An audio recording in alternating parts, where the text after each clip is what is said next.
ਨੌਦੀਪ ਕੌਰ ਮਜ਼ਦੂਰਾਂ ਦੀ ਆਵਾਜ਼ ਚੁੱਕਦੀ ਸੀਗੀ, ਉਹਦੀ ਆਵਾਜ਼ ਬੰਦ ਕਰਨ ਦੀ ਕੋਸ਼ਿਸ਼ ਕੀਤੀ ਗਈ। ਹੁਣ 22 ਸਾਲਾਂ ਦੀ ਜਿਹੜੀ ਕੁੜੀ ਹੈ ਦਿਸ਼ਾ ਰਵੀ, ਉਸ ਨੂੰ ਗ੍ਰਿਫਤਾਰ ਕਰ ਦਿੱਤਾ ਗਿਆ। ਵਾਤਾਵਰਣ ਪ੍ਰੇਮੀ ਹੈ, ਉਸ ਦੀ ਆਵਾਜ਼ ਜਿਹੜੀ ਹੈ ਉਹ ਵੀ ਦਬਾਉਣ ਦੀ ਕੋਸ਼ਿਸ਼ ਕੀਤੀ ਜਾ ਰਹੀ ਹੈ। ਸੋਸ਼ਲ ਮੀਡੀਆ ਤੇ ਕੈਂਪੇਨਸ ਵੀ ਇੰਨੇ ਕੁ ਵੱਧ ਚੁੱਕੇ ਸੀ ਤੇ ਕਿ ਕਦੀ ਨਰਿੰਦਰ ਮੋਦੀ ਦੇ ਪੋਸਟ ਦੇ ਉੱਤੇ ਸੋਸ਼ਲ ਮੀਡੀਆ ਦੇ ਉੱਤੇ ਜਾਂ ਫਿਰ ਕਦੀ YouTube ਵੀਡੀਓਜ਼ ਦੇ ਉੱਤੇ ਜਿਹੜੀਆਂ ਕਿ ਮਨ ਕੀ ਬਾਤ ਕੀਤੀਆਂ ਜਾਂਦੀਆਂ ਸੀ, ਉੱਤੇ ਜਨਰੇਸ਼ਨ ਆਪਣਾ ਇੱਕ ਬਹੁਤ ਹੀ ਜ਼ਬਰਦਸਤ ਰਿਸਪੌਂਸ ਦੇ ਰਹੀ ਸੀ, ਚਾਹੇ ਉਹ ਡਿਸਲਾਈਕਸ ਦੇ ਰੂਪ ਦੇ ਵਿੱਚ ਹੋਵੇ, ਚਾਹੇ ਉਹ ਕਮੈਂਟਸ ਦੇ ਰੂਪ ਦੇ ਵਿੱਚ ਹੋਵੇ। ਇਹਨਾਂ ਦਾ ਕਸੂਰ ਸਿਰਫ ਇੰਨਾ ਸੀਗਾ ਕਿ ਇਹ ਕਿਸਾਨ ਅੰਦੋਲਨ ਜਿਹੜਾ ਉਸ ਦੇ ਨਾਲ ਜੁੜ ਚੁੱਕੇ ਨੇ, ਉਸ ਨੂੰ ਸਮਰਥਨ ਦੇ ਰਹੇ ਨੇ। ਬਹੁਤ ਸਾਰੇ ਪੇਰੈਂਟਸ ਦੇ ਅੰਦਰ ਜਿਹੜੇ ਕਿ ਸੋਚਦੇ ਨੇ ਕਿ ਆਪਣੇ ਬੱਚਿਆਂ ਨੂੰ ਰੋਕ ਦਿੰਦੇ ਨੇ ਕੁਝ ਵੀ ਸ਼ੇਅਰ ਕਰਨ ਤੋਂ, ਫੇਸਬੁੱਕ ਦੇ ਉੱਤੇ, WhatsApp ਦੇ ਉੱਤੇ। ਤੇ ਇਹ ਜਿਹੜਾ ਡਰ ਆ, ਜਿਹੜਾ ਪੈਰਾਨੋਇਆ ਕ੍ਰੀਏਟ ਕਰ ਦਿੰਦੇ ਨੇ ਹਰ ਇੱਕ ਦੇ ਮਾਂ-ਬਾਪ ਦੇ ਦਿਮਾਗ ਦੇ ਅੰਦਰ, ਸਮਾਜ ਦੇ ਅੰਦਰ, ਕਿ ਅਸੀਂ ਜੇ ਬੋਲਾਂਗੇ ਤੇ ਫੜੇ ਜਾਵਾਂਗੇ। ਇਹ ਬਹੁਤ ਹੀ ਖਤਰਨਾਕ ਹੈ। ਟੂਲ ਕਿਟ ਨੂੰ ਇੰਨਾ ਵੱਡਾ ਵਿਵਾਦ ਬਣਾ ਕਿਉਂ ਦਿੱਤਾ? ਸਰਕਾਰ ਦੀ ਕੰਪੇਨਿੰਗ ਜਿਹੜੀ ਹੈ ਉਹ ਨੌਜਵਾਨਾਂ ਦੀ ਆਵਾਜ਼ ਦਬਾਉਣ ਦੇ ਵੱਲ ਕਿਉਂ ਤੁਰ ਪਈ ਹੈ? ਐਜ਼ ਐਨ ਐਕਟਿਵਿਸਟ ਮੈਨੂੰ ਲੱਗਦਾ ਹੈ ਕਿ ਜਿਹੜੇ ਸਮੇਂ ਚੋਂ ਅੱਜ ਅਸੀਂ ਗੁਜ਼ਰ ਰਹੇ ਹਾਂ, ਉਹਦੇ ਅੰਦਰ ਐਕਟਿਵਿਜ਼ਮ ਕਰਨਾ ਮੁਸ਼ਕਿਲ ਤਾਂ ਜ਼ਰੂਰ, ਬਟ ਇੱਕ ਜ਼ਰੂਰੀ ਔਰ ਰਿਸਪੌਂਸਿਬਲ ਟਾਸਕ ਹੋ ਚੁੱਕਿਆ ਹੈ ਹਰ ਇੱਕ ਦਾ। ਕਦੀ ਤੁਹਾਡੇ ਵੱਲੋਂ ਜਦੋਂ ਕੋਈ ਵੀ ਯੂਨੀਵਰਸਿਟੀ ਦੇ ਇਲੈਕਸ਼ਨ ਹੋਏ ਤਾਂ ਉਦੋਂ ਟੂਲ ਕਿਟ ਵਗੈਰਾ ਦਾ ਇਸਤੇਮਾਲ ਕੀਤਾ ਗਿਆ? ਥੋੜਾ ਸਮਝਾਓਗੇ ਕਿ ਟੂਲ ਕਿਟ ਕੀ ਹੁੰਦੀ, ਤੁਸੀਂ ਕਿੰਨਾ ਕੁ ਉਸ ਬਾਰੇ ਜਾਣਦੇ ਹੋ? ਇਹ ਹਕੂਮਤ ਡਰ ਜਾਂਦੀ ਹੈ ਕਿ ਸਾਡਾ ਸੱਚ, ਸਾਡੀ ਗੁੱਥਲੀ ਖੁੱਲ ਜੇਗੀ, ਤਾਂ ਫਿਰ ਇਹ ਘਬਰਾ ਜਾਂਦੇ ਨੇ ਉਹਦੇ ਚੋਂ, ਤਾਂ ਹਵਾ ਕ੍ਰੀਏਟ ਕਰ ਦਿੰਦੇ ਨੇ ਕਿ ਟੂਲ ਕਿਟ ਤਾਂ ਇੱਕ ਸਾਜ਼ਿਸ਼ ਹੈ, ਕਨਸਪੀਰੇਸੀ ਹੈ। ਟੂਲ ਕਿਟ ਤਾਂ ਮਹਿਜ਼ ਇੱਕ ਇਨਫੋਰਮੇਸ਼ਨ ਔਰ ਇੱਕ ਪਰਚਾ ਆ, ਬਟ ਮੈਨੂੰ ਲੱਗਦਾ ਹੈ ਕਿ ਇਹ ਪੁਰਾਣੇ ਐਕਟਿਵਿਸਟ ਵੀ ਜਾਣਦੇ ਹੋਣਗੇ ਤੇ ਅੱਜ ਦੇ ਲੋਕ ਵੀ ਜਾਣਦੇ ਹੋਣਗੇ ਕਿ ਇੱਕ ਪਰਚਾ, ਪੈਂਫਲੇਟ ਕਿੰਨਾ ਖਤਰਨਾਕ ਹੁੰਦਾ ਹੈ ਕਿਸੇ ਵੀ ਪੋਲੀਟੀਕਲ ਡਿਸਕੋਰਸ ਨੂੰ ਚਲਾਉਣ ਦੇ ਲਈ। ਸਤਿ ਸ਼੍ਰੀ ਅਕਾਲ ਜੀ, ਚੈਨਲ ਪੰਜਾਬੀ ਦੇਖ ਰਹੇ ਸਾਰੇ ਦਰਸ਼ਕਾਂ ਦਾ ਦ ਮਾਰਨਿੰਗ ਸ਼ੋਅ ਦੇ ਵਿੱਚ ਸਵਾਗਤ ਹੈ। ਜਿਨ੍ਹਾਂ ਦੀ ਸਵੇਰ ਸਾਡੇ ਨਾਲ ਚੜੀ ਹੈ ਉਹਨਾਂ ਨੂੰ ਗੁੱਡ ਮਾਰਨਿੰਗ। ਠੰਡ ਕਾਫੀ ਹੈ। ਜਦੋਂ BC ਦਾ ਵੈਦਰ ਅਸੀਂ ਦੇਖ ਰਹੇ ਹਾਂ ਤਾਂ ਕਈ ਦਿਨਾਂ ਤੋਂ ਬਰਫ਼ਬਾਰੀ ਹੈ ਜਿਹੜੀ ਉਹ ਪੈ ਰਹੀ ਹੈ, ਤੇ ਅੱਜ ਵੀ ਠੰਡ ਜਿਹੜੀ ਹੈ ਬਹੁਤ ਜ਼ਿਆਦਾ ਹੈ।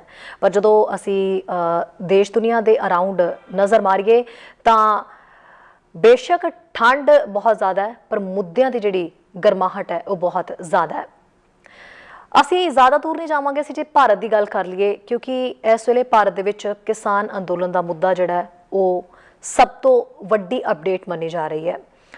ਕਿਸਾਨ ਅੰਦੋਲਨ ਦੇ ਉੱਤੇ ਲਗਾਤਾਰ ਅਸੀਂ ਜਿਹੜਾ ਹੈ ਸ਼ੋਅ ਦੇ ਵਿੱਚ ਗੱਲਬਾਤ ਵੀ ਕਰਦੇ ਹਾਂ। ਜੋ ਵੀ ਇਸ ਅੰਦੋਲਨ ਦੇ ਵਿੱਚ ਰਣਨੀਤੀ ਬਣਾਈ ਜਾ ਰਹੀ ਹੈ ਜਾਂ ਇਹ ਅੰਦੋਲਨ ਕਿੱਧਰ ਨੂੰ ਜਾ ਰਿਹਾ ਹੈ, ਉਹ ਹਰ ਦਿਨ ਅਸੀਂ ਉਸ ਦੇ ਉੱਤੇ ਗੱਲਬਾਤ ਜਿਹੜੀ ਹੈ ਉਹ ਕਰਦੇ ਰਹਿੰਦੇ ਹਾਂ। ਕਿਸਾਨ ਅੰਦੋਲਨ ਜਿਹੜਾ ਇਸ ਦੇ ਵਿੱਚ ਇੱਕ ਪਾਸੇ ਚੱਲ ਰਿਹਾ ਹੈ ਕਿਸਾਨ ਅੰਦੋਲਨ ਦੀ ਕੈਂਪੇਨ ਅਸੀਂ ਇਸ ਲਈ ਇਹਨੂੰ ਕਹਿ ਰਹੇ ਹਾਂ ਕਿਉਂਕਿ ਅੰਦੋਲਨ ਜਿਹੜਾ ਉਹ ਕਿਵੇਂ ਕਰਨਾ ਹੈ, ਅੰਦੋਲਨ ਦੀ ਰੂਪਰੇਖਾ ਕੀ ਹੋਣੀ ਚਾਹੀਦੀ ਹੈ, ਅੰਦੋਲਨ ਨੂੰ ਕੌਮਾਂਤਰੀ ਪੱਧਰ ਦੇ ਉੱਤੇ ਕਿਵੇਂ ਲਿਜਾਣਾ ਹੈ ਤੇ ਕਿਵੇਂ ਇਸ ਨੂੰ ਨੇਪਰੇ ਚਾੜਨਾ ਹੈ। ਮਾਫ ਕਰਨਾ, ਇਹ ਸਾਰੀਆਂ ਜਿਹੜੀਆਂ ਚੀਜ਼ਾਂ ਉਹ ਇਸ ਕੈਂਪੇਨਿੰਗ ਦਾ ਹਿੱਸਾ ਕਹੀਆਂ ਜਾ ਸਕਦੀਆਂ ਨੇ। ਪਹਿਲਾਂ ਦੇ ਜ਼ਮਾਨੇ ਦੇ ਵਿੱਚ ਕੀ ਹੁੰਦਾ ਸੀਗਾ ਕਿ ਜਦੋਂ ਇਸ ਤਰੀਕੇ ਦੇ ਅੰਦੋਲਨ ਛਿੜਦੇ ਸੀਗੇ ਤਾਂ ਉਸ ਵੇਲੇ ਅੰਦੋਲਨ ਦੇ ਦੌਰਾਨ ਹੁੰਦਾ ਸੀਗਾ ਕਿ ਪੋਸਟਰ ਲਗਾਏ ਜਾਂਦੇ ਸੀਗੇ, ਪੋਸਟਰ ਲਗਾ ਕੇ ਸਾਰਿਆਂ ਨੂੰ ਜਾਣਕਾਰੀ ਦੇ ਦਿੱਤੀ ਜਾਂਦੀ ਸੀਗੀ। ਥਾਂ ਥਾਂ ਤੇ ਮੈਸੇजेस ਜਿਹੜੇ ਇਸ ਤਰੀਕੇ ਨਾਲ ਪਹੁੰਚਾਏ ਜਾਂਦੇ ਸੀ ਵੀ ਇੰਨੇ ਵਜੇ ਇੱਥੇ ਆਪਾਂ ਮਿਲਣਾ ਹੈ, ਅਗਲੀ ਸਟ੍ਰੈਟਜੀ ਜਿਹੜੀ ਹੈ ਉਹ ਕੀ ਹੋਣੀ ਚਾਹੀਦੀ ਹੈ। ਪਹਿਲਾਂ ਦੇ ਜ਼ਮਾਨੇ ਦੇ ਵਿੱਚ ਜਿਹੜੇ ਅੰਦੋਲਨ ਹੈ ਉਹਨਾਂ ਦੀ ਇਸ ਤਰੀਕੇ ਨਾਲ ਜਿਹੜੀ ਰੂਪਰੇਖਾ ਤਿਆਰ ਕੀਤੀ ਜਾਂਦੀ ਸੀ। ਜਿਹੜੇ ਹੁਣ ਦਾ ਸਮਾਂ ਆ ਚੁੱਕਿਆ, ਡਿਜੀਟਲ ਜ਼ਮਾਨਾ, ਸੋਸ਼ਲ ਮੀਡੀਆ ਦਾ ਜ਼ਮਾਨਾ ਹੈ, ਇਸ ਲਈ ਪੋਸਟਰ ਲਗਾਉਣੇ, ਇਹਨਾਂ ਚੀਜ਼ਾਂ ਨੂੰ ਕਰਨਾ, ਇਹਨਾਂ 'ਤੇ ਅਜੇ ਬਹੁਤ ਵਕਤ ਜਿਹੜਾ ਹੈ ਉਹ ਜ਼ਾਇਆ ਹੁੰਦਾ ਹੈ ਕਿਉਂਕਿ ਇੰਨੇ ਡਿਜੀਟਲ ਅਸੀਂ ਹੋ ਚੁੱਕੇ ਹਾਂ ਕਿ ਡਿਜੀਟਲ ਤਰੀਕੇ ਨਾਲ ਹੀ ਸਾਰੀ ਜਿਹੜੀ ਪ੍ਰਕਿਰਿਆ ਹਰ ਅੰਦੋਲਨ ਦੀ ਵੀ ਹੈ ਉਹ ਉਲੀਕੀ ਜਾ ਸਕਦੀ ਹੈ। ਇਸੇ ਲਈ ਇਸ ਅੰਦੋਲਨ ਨੂੰ ਉਲੀਕਦੇ ਹੋਏ ਜਦੋਂ ਹੈ ਟੂਲ ਕਿਟ ਕਹਿ ਸਕਦੇ ਹਾਂ ਕਿ ਟੂਲ ਕਿਟ ਦਾ ਇਸਤੇਮਾਲ ਕੀਤਾ ਜਾ ਰਿਹਾ ਹੈ। ਟੂਲ ਕਿਟ ਹੁੰਦੀ ਕੀ ਹੈ? ਇਸ ਦੇ ਵਿੱਚ ਸਾਰਾ ਪ੍ਰੋਗਰਾਮ ਜਿਹੜਾ ਉਹ ਹੁੰਦਾ ਹੈ ਕਿ ਜਿਹੜਾ ਅੰਦੋਲਨ ਕੋਈ ਵੀ ਚੱਲ ਰਿਹਾ ਉਸ ਨੂੰ ਲੈ ਕੇ ਟੂਲ ਕਿਟ ਬਣਾਈ ਗਈ ਹੈ। ਤਾਂ ਉਹ ਟੂਲ ਕਿਟ ਦੇ ਵਿੱਚ ਪ੍ਰੋਗਰਾਮ ਜਿਹੜੇ ਹੈਸ਼ਟੈਗ ਹੈ, ਪਹਿਲਾਂ ਤਾਂ ਉਹ ਹੈਸ਼ਟੈਗ ਸਾਰੇ ਦਿੱਤੇ ਜਾਂਦੇ ਨੇ। ਪ੍ਰੋਗਰਾਮ ਦੀ ਪ੍ਰਕਿਰਿਆ ਕਿਸ ਤਰੀਕੇ ਨਾਲ ਹੋਣੀ ਚਾਹੀਦੀ ਹੈ, ਜਦੋਂ ਪ੍ਰੋਗਰਾਮ ਟੈਗ ਕਰਨੇ ਆ ਤਾਂ ਉਹ ਕਿਹਨੂੰ ਕਰਨੇ ਆ, ਤੇ ਪ੍ਰੋਗਰਾਮ ਦੀ ਰੂਪਰੇਖਾ ਅਗਲੀ ਕੀ ਹੋਏਗੀ, ਉਹ ਸਾਰੀ ਜਿਹੜੀ ਹੈ ਇੱਕ ਟੂਲ ਕਿਟ ਦੇ ਵਿੱਚ ਜਿਹੜੀ ਹੈ ਲੜੀ ਪਰੋ ਦਿੱਤੀ ਜਾਂਦੀ ਹੈ। ਉਹਨੂੰ ਟੂਲ ਕਿਟ ਕਿਹਾ ਜਾਂਦਾ ਹੈ।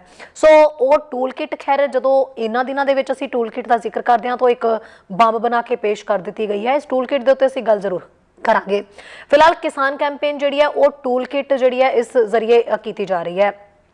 ਸੋ ਇਹ ਤਾਂ ਉਹ ਕਹਿ ਸਕਦੇ ਹਾਂ ਅਸੀਂ ਜਿਹੜੀ ਕੰਪੇਨਿੰਗ ਜਿਹੜੀ ਹੈ ਕਿ ਇਸ ਟੂਲ ਕਿਟ ਦੇ ਜ਼ਰੀਏ ਕੀਤੀ ਗਈ। ਹਾਲਾਂਕਿ ਇਹ ਬਹੁਤ ਵੱਡਾ ਵਿਵਾਦ ਵੀ ਬਣ ਗਿਆ। ਦੂਜੀ ਜਿਹੜੀ ਕੰਪੇਨਿੰਗ ਹੈ ਉਹ ਸਰਕਾਰ ਦੀ ਚੱਲ ਰਹੀ ਹੈ। ਸਰਕਾਰ ਦੇ ਵੱਲੋਂ ਜਿਹੜੀ ਕੰਪੇਨਿੰਗ ਕੀਤੀ ਜਾ ਰਹੀ ਹੈ ਉਸ ਦੇ ਵਿੱਚ ਨੌਜਵਾਨ ਜਿਹੜੀ ਪੀੜ੍ਹੀ ਹੈ ਉਹਨਾਂ ਨੂੰ ਡਰਾਉਣ ਦੀ, ਉਹਨਾਂ ਨੂੰ ਧਮਕਾਉਣ ਦੀ, ਉਹਨਾਂ ਦੀ ਆਵਾਜ਼ ਜਿਹੜੀ ਹੈ ਉਹ ਬੰਦ ਕਰਾਉਣ ਦੀ ਕੋਸ਼ਿਸ਼ ਕੀਤੀ ਜਾ ਰਹੀ ਹੈ। ਇਸ ਕੈਂਪੇਨ ਦੇ ਵਿੱਚ ਇਹੀ ਤਰੀਕਾ ਅਪਣਾਇਆ ਜਾ ਰਿਹਾ ਹੈ। ਲਗਾਤਾਰ ਅਸੀਂ ਸਾਰੇ ਦੇਖ ਹੀ ਰਹੇ ਹਾਂ ਕਿ ਕੀ ਕੁਝ ਹੋ ਰਿਹਾ ਹੈ। ਹਾਲ ਹੀ ਦੇ ਵਿੱਚ ਜੇ ਅਸੀਂ ਗੱਲ ਕਰੀਏ ਤਾਂ ਜਿਸ ਤਰੀਕੇ ਨਾਲ ਮਾਮਲੇ ਸਾਹਮਣੇ ਆ ਰਹੇ ਨੇ, ਇਸ ਤੋਂ ਪਹਿਲਾਂ ਨੌਦੀਪ ਕੌਰ ਜਿਹੜੀ ਹੈ, ਨੌਦੀਪ ਕੌਰ ਮਜ਼ਦੂਰਾਂ ਦੀ ਆਵਾਜ਼ ਚੁੱਕਦੀ ਸੀਗੀ, ਉਹਦੀ ਆਵਾਜ਼ ਬੰਦ ਕਰਨ ਦੀ ਕੋਸ਼ਿਸ਼ ਕੀਤੀ ਗਈ। ਹੁਣ 22 ਸਾਲਾਂ ਦੀ ਜਿਹੜੀ ਕੁੜੀ ਹੈ ਦਿਸ਼ਾ ਰਵੀ, ਉਸ ਨੂੰ ਗ੍ਰਿਫਤਾਰ ਕਰ ਦਿੱਤਾ ਗਿਆ। ਵਾਤਾਵਰਣ ਪ੍ਰੇਮੀ ਹੈ ਉਹ, ਉਸ ਦੀ ਆਵਾਜ਼ ਜਿਹੜੀ ਹੈ ਉਹ ਵੀ ਦਬਾਉਣ ਦੀ ਕੋਸ਼ਿਸ਼ ਕੀਤੀ ਜਾ ਰਹੀ ਹੈ। ਨਿਤਿਕਾ ਜਿਹੜੇ ਕਹਿ ਸਕਦੇ ਹਾਂ ਕਿ ਦਿਸ਼ਾ ਰਵੀ ਦੇ ਜਿਹੜੇ ਨਾਲ ਜੁੜੇ ਹੋਏ ਲੋਕ ਆ, ਉਹਨਾਂ ਦੇ ਵਿੱਚ ਨਿਕਿਤਾ ਹੈ ਔਰ ਦੂਸਰੇ ਸ਼ਾਂਤਨੂ ਨੌਜਵਾਨ ਹੈ, ਇੰਜੀਨੀਅਰ ਹੈ ਸ਼ਾਂਤਨੂ, ਉਸ ਦੇ ਲਈ ਵੀ ਹੁਣ ਗੈਰ ਜ਼ਮਾਨਤੀ ਜਿਹੜੇ ਵਾਰੰਟ ਹੈ ਜਾਰੀ ਕਰ ਦਿੱਤੇ ਗਏ ਨੇ। ਔਰ ਇਹ ਕਿਹਾ ਜਾ ਰਿਹਾ ਹੈ ਕਿ ਗੈਰ ਜ਼ਮਾਨਤੀ ਵਾਰੰਟ ਤੁਸੀਂ ਸਾਰੇ ਜਾਣਦੇ ਹੋਵੋਗੇ, ਜਿਸ ਦੇ ਵਿੱਚ ਜ਼ਮਾਨਤ ਦੀ ਵੀ ਜਿਹੜੀ ਹੈ ਅੱਗੇ ਕੋਈ ਰਸਤਾ ਦਿਖਾਈ ਨਹੀਂ ਦਿੰਦਾ, ਇਸ ਲਈ ਇਹਨੂੰ ਗੈਰ ਜ਼ਮਾਨਤੀ ਵਾਰੰਟ ਕਿਹਾ ਜਾਂਦਾ, ਉਹ ਕੱਢ ਦਿੱਤੇ ਗਏ ਨੇ। ਹੁਣ ਇਹ ਜਦੋਂ ਸਾਰੇ ਯੰਗਸਟਰ ਜੁੜ ਕੇ, ਇਹਨਾਂ ਦਾ ਕਸੂਰ ਸਿਰਫ ਇੰਨਾ ਸੀਗਾ ਕਿ ਇਹ ਕਿਸਾਨ ਅੰਦੋਲਨ ਜਿਹੜਾ ਉਸ ਦੇ ਨਾਲ ਜੁੜ ਚੁੱਕੇ ਨੇ, ਉਸ ਨੂੰ ਸਮਰਥਨ ਦੇ ਰਹੇ ਨੇ। ਜਦੋਂ ਗ੍ਰੇਟਾ ਥਨਬਰਗ ਨੇ ਟੂਲ ਕਿਟ ਜਿਹੜੀ ਜਾਰੀ ਕੀਤੀ ਸੀਗੀ, ਤੇ ਉਸ ਟੂਲ ਕਿਟ ਦੇ ਵਿੱਚ ਸਾਰਾ ਪ੍ਰੋਗਰਾਮ ਜਦੋਂ ਪਾਇਆ ਗਿਆ ਸੀ, ਜਿਹਨੂੰ ਲੈ ਕੇ ਭਾਰਤ ਦੇ ਵਿੱਚ ਬਹੁਤ ਜ਼ਿਆਦਾ ਵਿਵਾਦ ਖੜਾ ਹੋ ਗਿਆ ਸੀਗਾ, ਤਾਂ ਉਹ ਗ੍ਰੇਟਾ ਥਨਬਰਗ ਦੇ ਜਿਹੜੇ ਟਵੀਟ ਦੇ ਉੱਤੇ ਰੀਟਵੀਟ ਦਿਸ਼ਾ ਜਿਹੜੀ ਹੈ ਉਸਨੇ ਕਰ ਦਿੱਤਾ ਸੀ, ਦਿਸ਼ਾ ਰਵੀ ਨੇ। ਇਸੇ ਦਾ ਖਾਮਿਆਜ਼ਾ ਸ਼ਾਇਦ ਭੁਗਤਣਾ ਪੈ ਰਿਹਾ ਇਹਨਾਂ ਯੰਗ ਜਨਰੇਸ਼ਨਸ ਨੂੰ, ਇਹਨਾਂ ਨੌਜਵਾਨਾਂ ਨੂੰ, ਕਿ ਇਹ ਕਿਉਂ ਇਸ ਮੁਹਿੰਮ ਦੇ ਵਿੱਚ ਵੱਧ ਚੜ੍ਹ ਕੇ ਹਿੱਸਾ ਲੈ ਰਹੇ ਨੇ ਔਰ ਟੂਲ ਕਿਟ ਦੇ ਵਿੱਚ ਜਿਹੜਾ ਇਹਨਾਂ ਨੇ ਰੀਟਵੀਟ ਕਿਉਂ ਕਰ ਦਿੱਤਾ ਗਿਆ।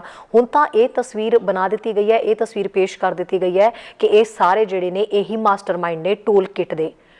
ਟੂਲ ਕਿਟ ਨੂੰ ਇੰਨਾ ਵੱਡਾ ਵਿਵਾਦ ਬਣਾ ਕਿਉਂ ਦਿੱਤਾ? ਸਰਕਾਰ ਦੀ ਕੰਪੇਨਿੰਗ ਜਿਹੜੀ ਹੈ ਉਹ ਨੌਜਵਾਨਾਂ ਦੀ ਆਵਾਜ਼ ਦਬਾਉਣ ਦੇ ਵੱਲ ਕਿਉਂ ਤੁਰ ਪਈ ਹੈ? ਕੀ ਟੂਲ ਕਿਟ ਇੱਕ ਪ੍ਰੋਗਰਾਮ ਹੀ ਸਿਰਫ ਹੁੰਦਾ ਵਾਕਈ, ਜਿਹਨੂੰ ਕਿਸਾਨ ਅੰਦੋਲਨ ਦੇ ਵਿੱਚ ਇਸਤੇਮਾਲ ਕੀਤਾ ਗਿਆ ਤੇ ਉਹਦੇ ਵਿੱਚ ਸਿਰਫ ਪ੍ਰੋਗਰਾਮ ਪਾਏ ਜਾ ਰਹੇ ਨੇ, ਕੋਈ ਵਿਵਾਦਤ ਚੀਜ਼ ਤਾਂ ਕੋਈ ਦਿਖਾਈ ਨਹੀਂ ਗਈ, ਕੁਝ ਹਿੰਸਾ ਫੈਲਾਉਣ ਵਾਲੀ ਗੱਲ ਨਹੀਂ ਕੀਤੀ ਗਈ। ਜਿਸ ਤਰੀਕੇ ਨਾਲ ਦਿਸ਼ਾ ਜਿਹੜੀ ਹੈ ਉਸ ਦੇ ਉੱਤੇ ਇਹ ਇਲਜ਼ਾਮ ਲਗਾਏ ਗਏ, ਦੇਸ਼ ਧਰੋਹੀ ਦਾ ਉਹਨਾਂ ਦੇ ਉੱਤੇ ਇਲਜ਼ਾਮ ਲੱਗਿਆ ਕਿ ਦੇਸ਼ ਧਰੋਹ ਹੈ, ਉਹ ਦੇਸ਼ ਧਰੋਹੀ ਹੈ, ਤੇ ਇਸ ਲਈ ਉਹਨੂੰ ਗ੍ਰਿਫਤਾਰ ਕੀਤਾ ਗਿਆ। ਤੇ ਇਹ ਸਾਰੀਆਂ ਚੀਜ਼ਾਂ ਹੁਣ ਸਾਹਮਣੇ ਆ ਰਹੀਆਂ ਨੇ। ਹਜੇ ਸਾਬਿਤ ਕੁਝ ਨਹੀਂ ਹੋਇਆ, ਪਰ ਕੀ ਵਾਕਈ ਹੀ ਇਹ ਸਾਰਾ ਕੁਝ ਕਰਕੇ ਨੌਜਵਾਨਾਂ ਨੂੰ ਡਰਾਉਣ ਦੀ ਕੋਸ਼ਿਸ਼ ਕੀਤੀ ਜਾ ਰਹੀ ਹੈ ਤਾਂ ਕਿ ਉਹਨਾਂ ਦੀ ਆਵਾਜ਼ ਜਿਹੜੀ ਹੋਰ ਅੱਗੇ ਨੌਜਵਾਨਾਂ ਦੀ ਨਿਕਲ ਸਕਦੀ ਹੈ, ਉਹ ਉੱਠਣ ਤੋਂ ਪਹਿਲਾਂ ਹੀ ਜਿਹੜੀ ਹੈ ਉਹ ਬੰਦ ਕਰ ਦਿੱਤੀ ਜਾਏ। ਸੋ ਸਾਡੇ ਨਾਲ ਇੱਕ ਅਜਿਹੀ ਹੀ ਵਿਦਿਆਰਥਣ ਇਸ ਵੇਲੇ ਜੁੜੀ ਹੋਈ ਹੈ ਪੰਜਾਬ ਯੂਨੀਵਰਸਿਟੀ ਤੋਂ, ਕਾਨੂਪ੍ਰਿਆ ਖੁਦ ਵੀ ਜਿਹੜੇ ਨੇ ਉਹ ਸਟੂਡੈਂਟ ਯੂਨੀਅਨ ਦੇ ਪ੍ਰਧਾਨ ਹੈ। ਕਾਨੂਪ੍ਰਿਆ, ਬਹੁਤ ਬਹੁਤ ਸਵਾਗਤ ਹੈ ਜੀ ਦਾ ਮਾਰਨਿੰਗ ਸ਼ੋਅ ਦੇ ਵਿੱਚ। ਬਹੁਤ ਬਹੁਤ ਸ਼ੁਕਰੀਆ ਤੁਹਾਡਾ ਮੈਨੂੰ ਇਸ ਪ੍ਰੋਗਰਾਮ ਤੇ ਲੈਣ ਦੇ ਲਈ। ਕਾਨੂਪ੍ਰਿਆ, ਤੁਸੀਂ ਸਟੂਡੈਂਟ ਹੋ, ਜਦੋਂ ਸਾਰਾ ਅਸੀਂ ਦੇਖ ਹੀ ਰਹੇ ਹਾਂ ਕਿ ਕਿਸਾਨ ਅੰਦੋਲਨ ਦੀ ਜਿਹੜੀ ਤਸਵੀਰ ਹੈ ਉਹ ਕਿਵੇਂ ਬਣਦੀ ਨਜ਼ਰ ਆ ਰਹੀ ਹੈ, ਕੀ ਕੁਝ ਆਲੇ ਦੁਆਲੇ ਚੱਲ ਰਿਹਾ ਹੈ, ਜਿੰਨੀਆਂ ਖਬਰਾਂ ਹੁਣ ਤੱਕ 1 ਬਾਈ 1 ਤੁਸੀਂ ਦੇਖ ਰਹੇ ਹੋ, ਤੁਸੀਂ ਸੁਣ ਰਹੇ ਹੋ, ਐਜ਼ ਅ ਸਟੂਡੈਂਟ ਕੀ ਦਿਲ ਦਿਮਾਗ ਦੇ ਉੱਤੇ ਤੁਹਾਡੇ ਕੀ ਅਸਰ ਪੈ ਰਿਹਾ ਇਸ ਚੀਜ਼ ਦਾ? ਮਤਲਬ ਐਜ਼ ਅ ਸਟੂਡੈਂਟ ਇਸ ਮੂਮੈਂਟ ਨੂੰ ਦੇਖਣਾ ਇੱਕ ਮਤਲਬ ਸਾਡੇ ਲਈ ਤਾਂ ਓਪਰਚੁਨਿਟੀ ਹੀ ਰਹਿ ਰਿਹਾ ਸੀਗਾ ਕਿ ਅਸੀਂ ਆਪਣੇ ਆਸ-ਪਾਸ ਆਪਣੇ ਲੋਕਾਂ ਨੂੰ ਸੰਘਰਸ਼ ਦੇ ਅੰਦਰ ਨਾਲ ਜੋੜ ਪਾ ਰਹੇ ਹਾਂ, ਲੜ ਪਾ ਰਹੇ ਹਾਂ। ਤੇ ਇਹੋ ਜਿਹੇ ਵਿੱਚ ਕਿਉਂਕਿ ਅਸੀਂ ਯੂਨੀਵਰਸਿਟੀ ਦੇ ਅੰਦਰ ਵੀ ਇਹਨਾਂ ਸਟਰਗਲਸ ਨੂੰ ਦੇਖਦੇ ਆਏ ਹਾਂ, ਪਰ ਇੱਕ ਛੋਟਾ ਮਤਲਬ ਦਾਇਰਾ ਰਹਿ ਜਾਂਦਾ ਯੂਨੀਵਰਸਿਟੀ ਦੇ ਅੰਦਰ। ਪਰ ਜਦੋਂ ਅਸੀਂ ਆਪਣੇ ਸੰਘਰਸ਼ ਨੂੰ ਹੀ ਪੰਜਾਬ ਤੋਂ ਲੈ ਕੇ ਹੁਣ ਦਿੱਲੀ ਦੇ ਬਾਰਡਰਸ ਤੇ ਪਹੁੰਚ ਗਏ ਹਾਂ, ਤਾਂ ਇੱਕ ਵੱਡੇ ਸੰਘਰਸ਼ ਦੇ ਅੰਦਰੋਂ ਹੋਰ ਵੀ ਐਕਸਪੀਰੀਐਂਸਿਸ ਤੇ ਹੋਰ ਵੀ ਸਿੱਖਣ ਨੂੰ ਚੀਜ਼ਾਂ ਮਿਲੀਆਂ ਨੇ। ਤੇ ਇਹਦੇ ਅੰਦਰੋਂ ਹੀ ਬਹੁਤ ਸਾਰਾ ਸੈਕਸ਼ਨ ਹੈ ਨੌਜਵਾਨਾਂ ਦਾ, ਸਟੂਡੈਂਟਸ ਦਾ, ਜਿਹੜਾ ਕਿ ਮੋਰਚੇ ਦੇ ਅੰਦਰ ਉਤਰਿਆ ਹੈ ਸੋਸ਼ਲ ਮੀਡੀਆ ਤੇ ਜਾਂ ਫਿਰ ਔਨ ਗਰਾਊਂਡ ਵੀ। ਇਹ ਆਪ ਮੁਹਾਰਾ ਹੋਇਆ ਨੌਜਵਾਨ ਅੱਜ ਕੱਲ ਦੇ ਪੋਲੀਟੀਕਲ ਸਿਨੈਰੀਓ ਨੂੰ ਸਮਝਦੇ ਆ, ਨੈਰੇਟਿਵ ਨੂੰ ਸਮਝਦੇ ਆ, ਆਪਣੇ ਘਰਾਂ ਤੋਂ ਬਾਹਰ ਆ ਰਿਹਾ ਹੈ, ਆਪਣੇ ਮੁੱਦਿਆਂ ਤੋਂ ਬਾਹਰ ਆ ਰਿਹਾ ਹੈ। ਕਿਉਂਕਿ ਇਹਦੀ ਫਾਰਮਿੰਗ ਬੈਕਗ੍ਰਾਉਂਡ ਚਾਹੇ ਡਾਇਰੈਕਟਲੀ ਨਾ ਹੋਵੇ, ਉਸਨੂੰ ਡਾਇਰੈਕਟਲੀ ਉਹਨਾਂ ਕਾਨੂੰਨਾਂ ਤੋਂ MSP ਜਾਂ ਫਿਰ ਕੰਟਰੈਕਟ ਫਾਰਮਿੰਗ ਦਾ ਅਸਰ ਨਾ ਹੋਵੇ, ਪਰ ਐਸੈਂਸ਼ੀਅਲ ਕਮੋਡਿਟੀਜ਼ ਐਕਟ ਜਾਂ ਫਿਰ ਅੱਗੇ ਵੱਧਦੀ ਅਨਇੰਪਲੋਇਮੈਂਟ ਔਰ ਜਿਹੜਾ ਇੱਕ ਦਮਨ ਹੈਗਾ ਵਾ ਸਰਕਾਰਾਂ ਦਾ, ਉਹਨੂੰ ਸਮਝਦੇ ਆ ਨੌਜਵਾਨ ਇਕਜੁੱਟ ਹੋ ਰਹੇ ਸੀ ਸਮੇਂ ਵਿੱਚ। ਸੋਸ਼ਲ ਮੀਡੀਆ ਤੇ ਕੈਂਪੇਨਸ ਵੀ ਇੰਨੇ ਕੁ ਵੱਧ ਚੁੱਕੇ ਸੀ ਤੇ ਕਿ ਕਦੀ ਨਰਿੰਦਰ ਮੋਦੀ ਦੇ ਪੋਸਟ ਦੇ ਉੱਤੇ ਸੋਸ਼ਲ ਮੀਡੀਆ ਦੇ ਉੱਤੇ ਜਾਂ ਫਿਰ ਕਦੀ YouTube ਵੀਡੀਓਜ਼ ਦੇ ਉੱਤੇ ਜਿਹੜੀਆਂ ਕਿ ਮਨ ਕੀ ਬਾਤ ਕੀਤੀਆਂ ਜਾਂਦੀਆਂ ਸੀ, ਉੱਤੇ ਜਨਰੇਸ਼ਨ ਆਪਣਾ ਇੱਕ ਬਹੁਤ ਹੀ ਜ਼ਬਰਦਸਤ ਰਿਸਪੌਂਸ ਦੇ ਰਹੀ ਸੀ, ਚਾਹੇ ਉਹ ਡਿਸਲਾਈਕਸ ਦੇ ਰੂਪ ਦੇ ਵਿੱਚ ਹੋਵੇ, ਚਾਹੇ ਉਹ ਕਮੈਂਟਸ ਦੇ ਰੂਪ ਦੇ ਵਿੱਚ ਹੋਵੇ।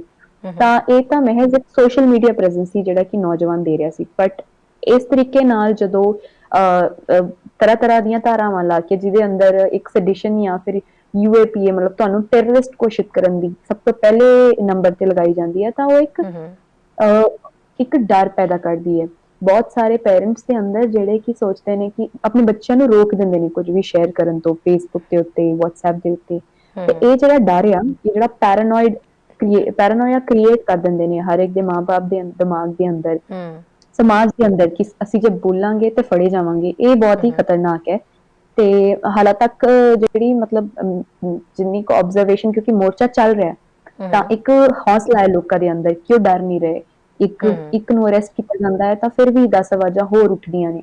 ਬਟ ਅਗਰ ਜਦੋਂ ਪ੍ਰੋਟੈਸਟ ਨਹੀਂ ਬਚਦਾ ਹੈ, ਜਦੋਂ ਮੂਵਮੈਂਟ ਨਹੀਂ ਬਚਦੀ ਹੈ, ਤਾਂ ਉਦੋਂ ਇਹ ਦਮਨ ਹੋਰ ਵੀ ਸ਼ਾਰਪਨ ਹੋ ਜਾਂਦਾ ਹੈ, ਕਿਉਂਕਿ ਉਦੋਂ ਸਭ ਆਪਣੇ ਆਪਣੇ ਘਰੇ ਅੰਦਰ ਆ ਜਾਂਦੇ ਨੇ। ਜਿਸ ਤਰੀਕੇ ਨਾਲ ਐਨਆਰਸੀ ਸੀਏ ਦੇ ਦੌਰਾਨ ਜਦੋਂ ਤੱਕ ਮੂਵਮੈਂਟ ਚੱਲ ਰਿਹਾ ਸੀ, ਅਰੈਸਟ ਜਿਹੜੇ ਹੋ ਰਹੇ ਸੀ, ਉਸਨੂੰ ਰੈਜ਼ਿਸਟ ਕਰਨ ਲਈ ਫੋਰਸਿਸ ਬਹੁਤ ਸਟਰੋਂਗ ਸੀ। ਪਰ ਜਦੋਂ ਕੋਵਿਡ ਦੇ ਬਹਾਨੇ ਦੇ ਨਾਲ ਉਹ ਸਾਰਾ ਮੋਰਚਾ ਉਠਾਇਆ ਗਿਆ, ਤਾਂ ਇੱਕ ਨੂੰ ਉਹਦੇ ਘਰੋਂ ਉਠਾਇਆ ਗਿਆ, ਮੋਬਾਈਲ ਫੋਨ ਜ਼ਬਤ ਕੀਤੇ ਗਏ, ਔਰ ਇਹਨਾਂ ਸਾਰੇ ਅਰੈਸਟ ਦੇ ਅੰਦਰ ਤੁਹਾਨੂੰ ਇੱਕ ਡਰ ਦੇ ਦਿੱਤਾ ਗਿਆ ਕਿ ਹਾਂ, ਪੁਲਿਸ ਤੁਹਾਡੇ ਘਰੇ ਹੋ ਗਈ ਹੈ ਔਰ ਤੁਸੀਂ ਖਤਰੇ 'ਚ ਹੋ, ਔਰ ਤੁਸੀਂ ਅਗਲੀ ਵਾਰਾਂ ਤੱਕ ਕਿਸੇ ਚੀਜ਼ ਲਈ ਨਾ ਬੋਲਿਓ। ਅਗਲੀ ਵਾਰ ਅਸੀਂ ਕੋਈ ਵੀ ਇਹੋ ਜਿਹੀ ਨੀਤੀ ਲੈ ਕੇ ਆਵਾਂਗੇ, ਪਾਲਿਸੀ ਲੈ ਕੇ ਆਵਾਂਗੇ, ਕਾਨੂੰਨ ਲਿਆਵਾਂਗੇ, ਤਾਂ ਤੁਸੀਂ ਚੁੱਪ ਰਹਿਣਾ। ਤਾਂ ਇਹ ਇੱਕ ਡਾਇਸੈਂਟ ਨੂੰ ਦਬਾਉਣ ਦੀ ਕੋਸ਼ਿਸ਼ ਆ, ਜਿਹੜੀ ਕਿ ਚਾਹੇ ਦਿਸ਼ਾ ਰਾਵੀ ਦੇ ਯੂਏਪੀਏ ਲਗਾ ਕੇ ਬਾਕੀਆਂ ਨੂੰ ਇੱਕ ਸੁਨੇਹਾ ਸਰਕਾਰ ਦੇ ਰਹੀ ਹੋਵੇ, ਚਾਹੇ ਨੌਦੀਪ ਵਰਗੀਆਂ ਔਰਤਾਂ ਜਿਹੜੀਆਂ ਕਿ ਦਲਿਤ ਅਧਿਕਾਰਾਂ ਦੇ ਲਈ, ਮਜ਼ਦੂਰਾਂ ਦੇ ਅਧਿਕਾਰਾਂ ਦੇ ਲਈ ਲੜ ਰਹੀਆਂ ਨੇ, ਉਹਨਾਂ ਨੂੰ ਕੁਚਲਣ ਦੀ ਕੋਸ਼ਿਸ਼ ਕਰ ਰਹੀਆਂ ਨੇ। ਨੌਦੀਪ ਕੌਰ ਵੀ ਇੱਕ ਯੰਗ ਐਕਟਿਵਿਸਟ ਹੈ, ਤੁਸੀਂ ਵੀ ਹੋ ਜਿਸ ਤਰੀਕੇ ਨਾਲ। ਕਾਨੂੰਪ੍ਰਿਆ, ਕੀ ਲੱਗਦਾ ਪ੍ਰੋਟੈਸਟ ਅੱਜ ਦੇ ਸਮੇਂ ਦੇ ਵਿੱਚ ਕਰਨਾ ਇੰਨਾ ਜ਼ਿਆਦਾ ਔਖਾ ਹੋ ਗਿਆ?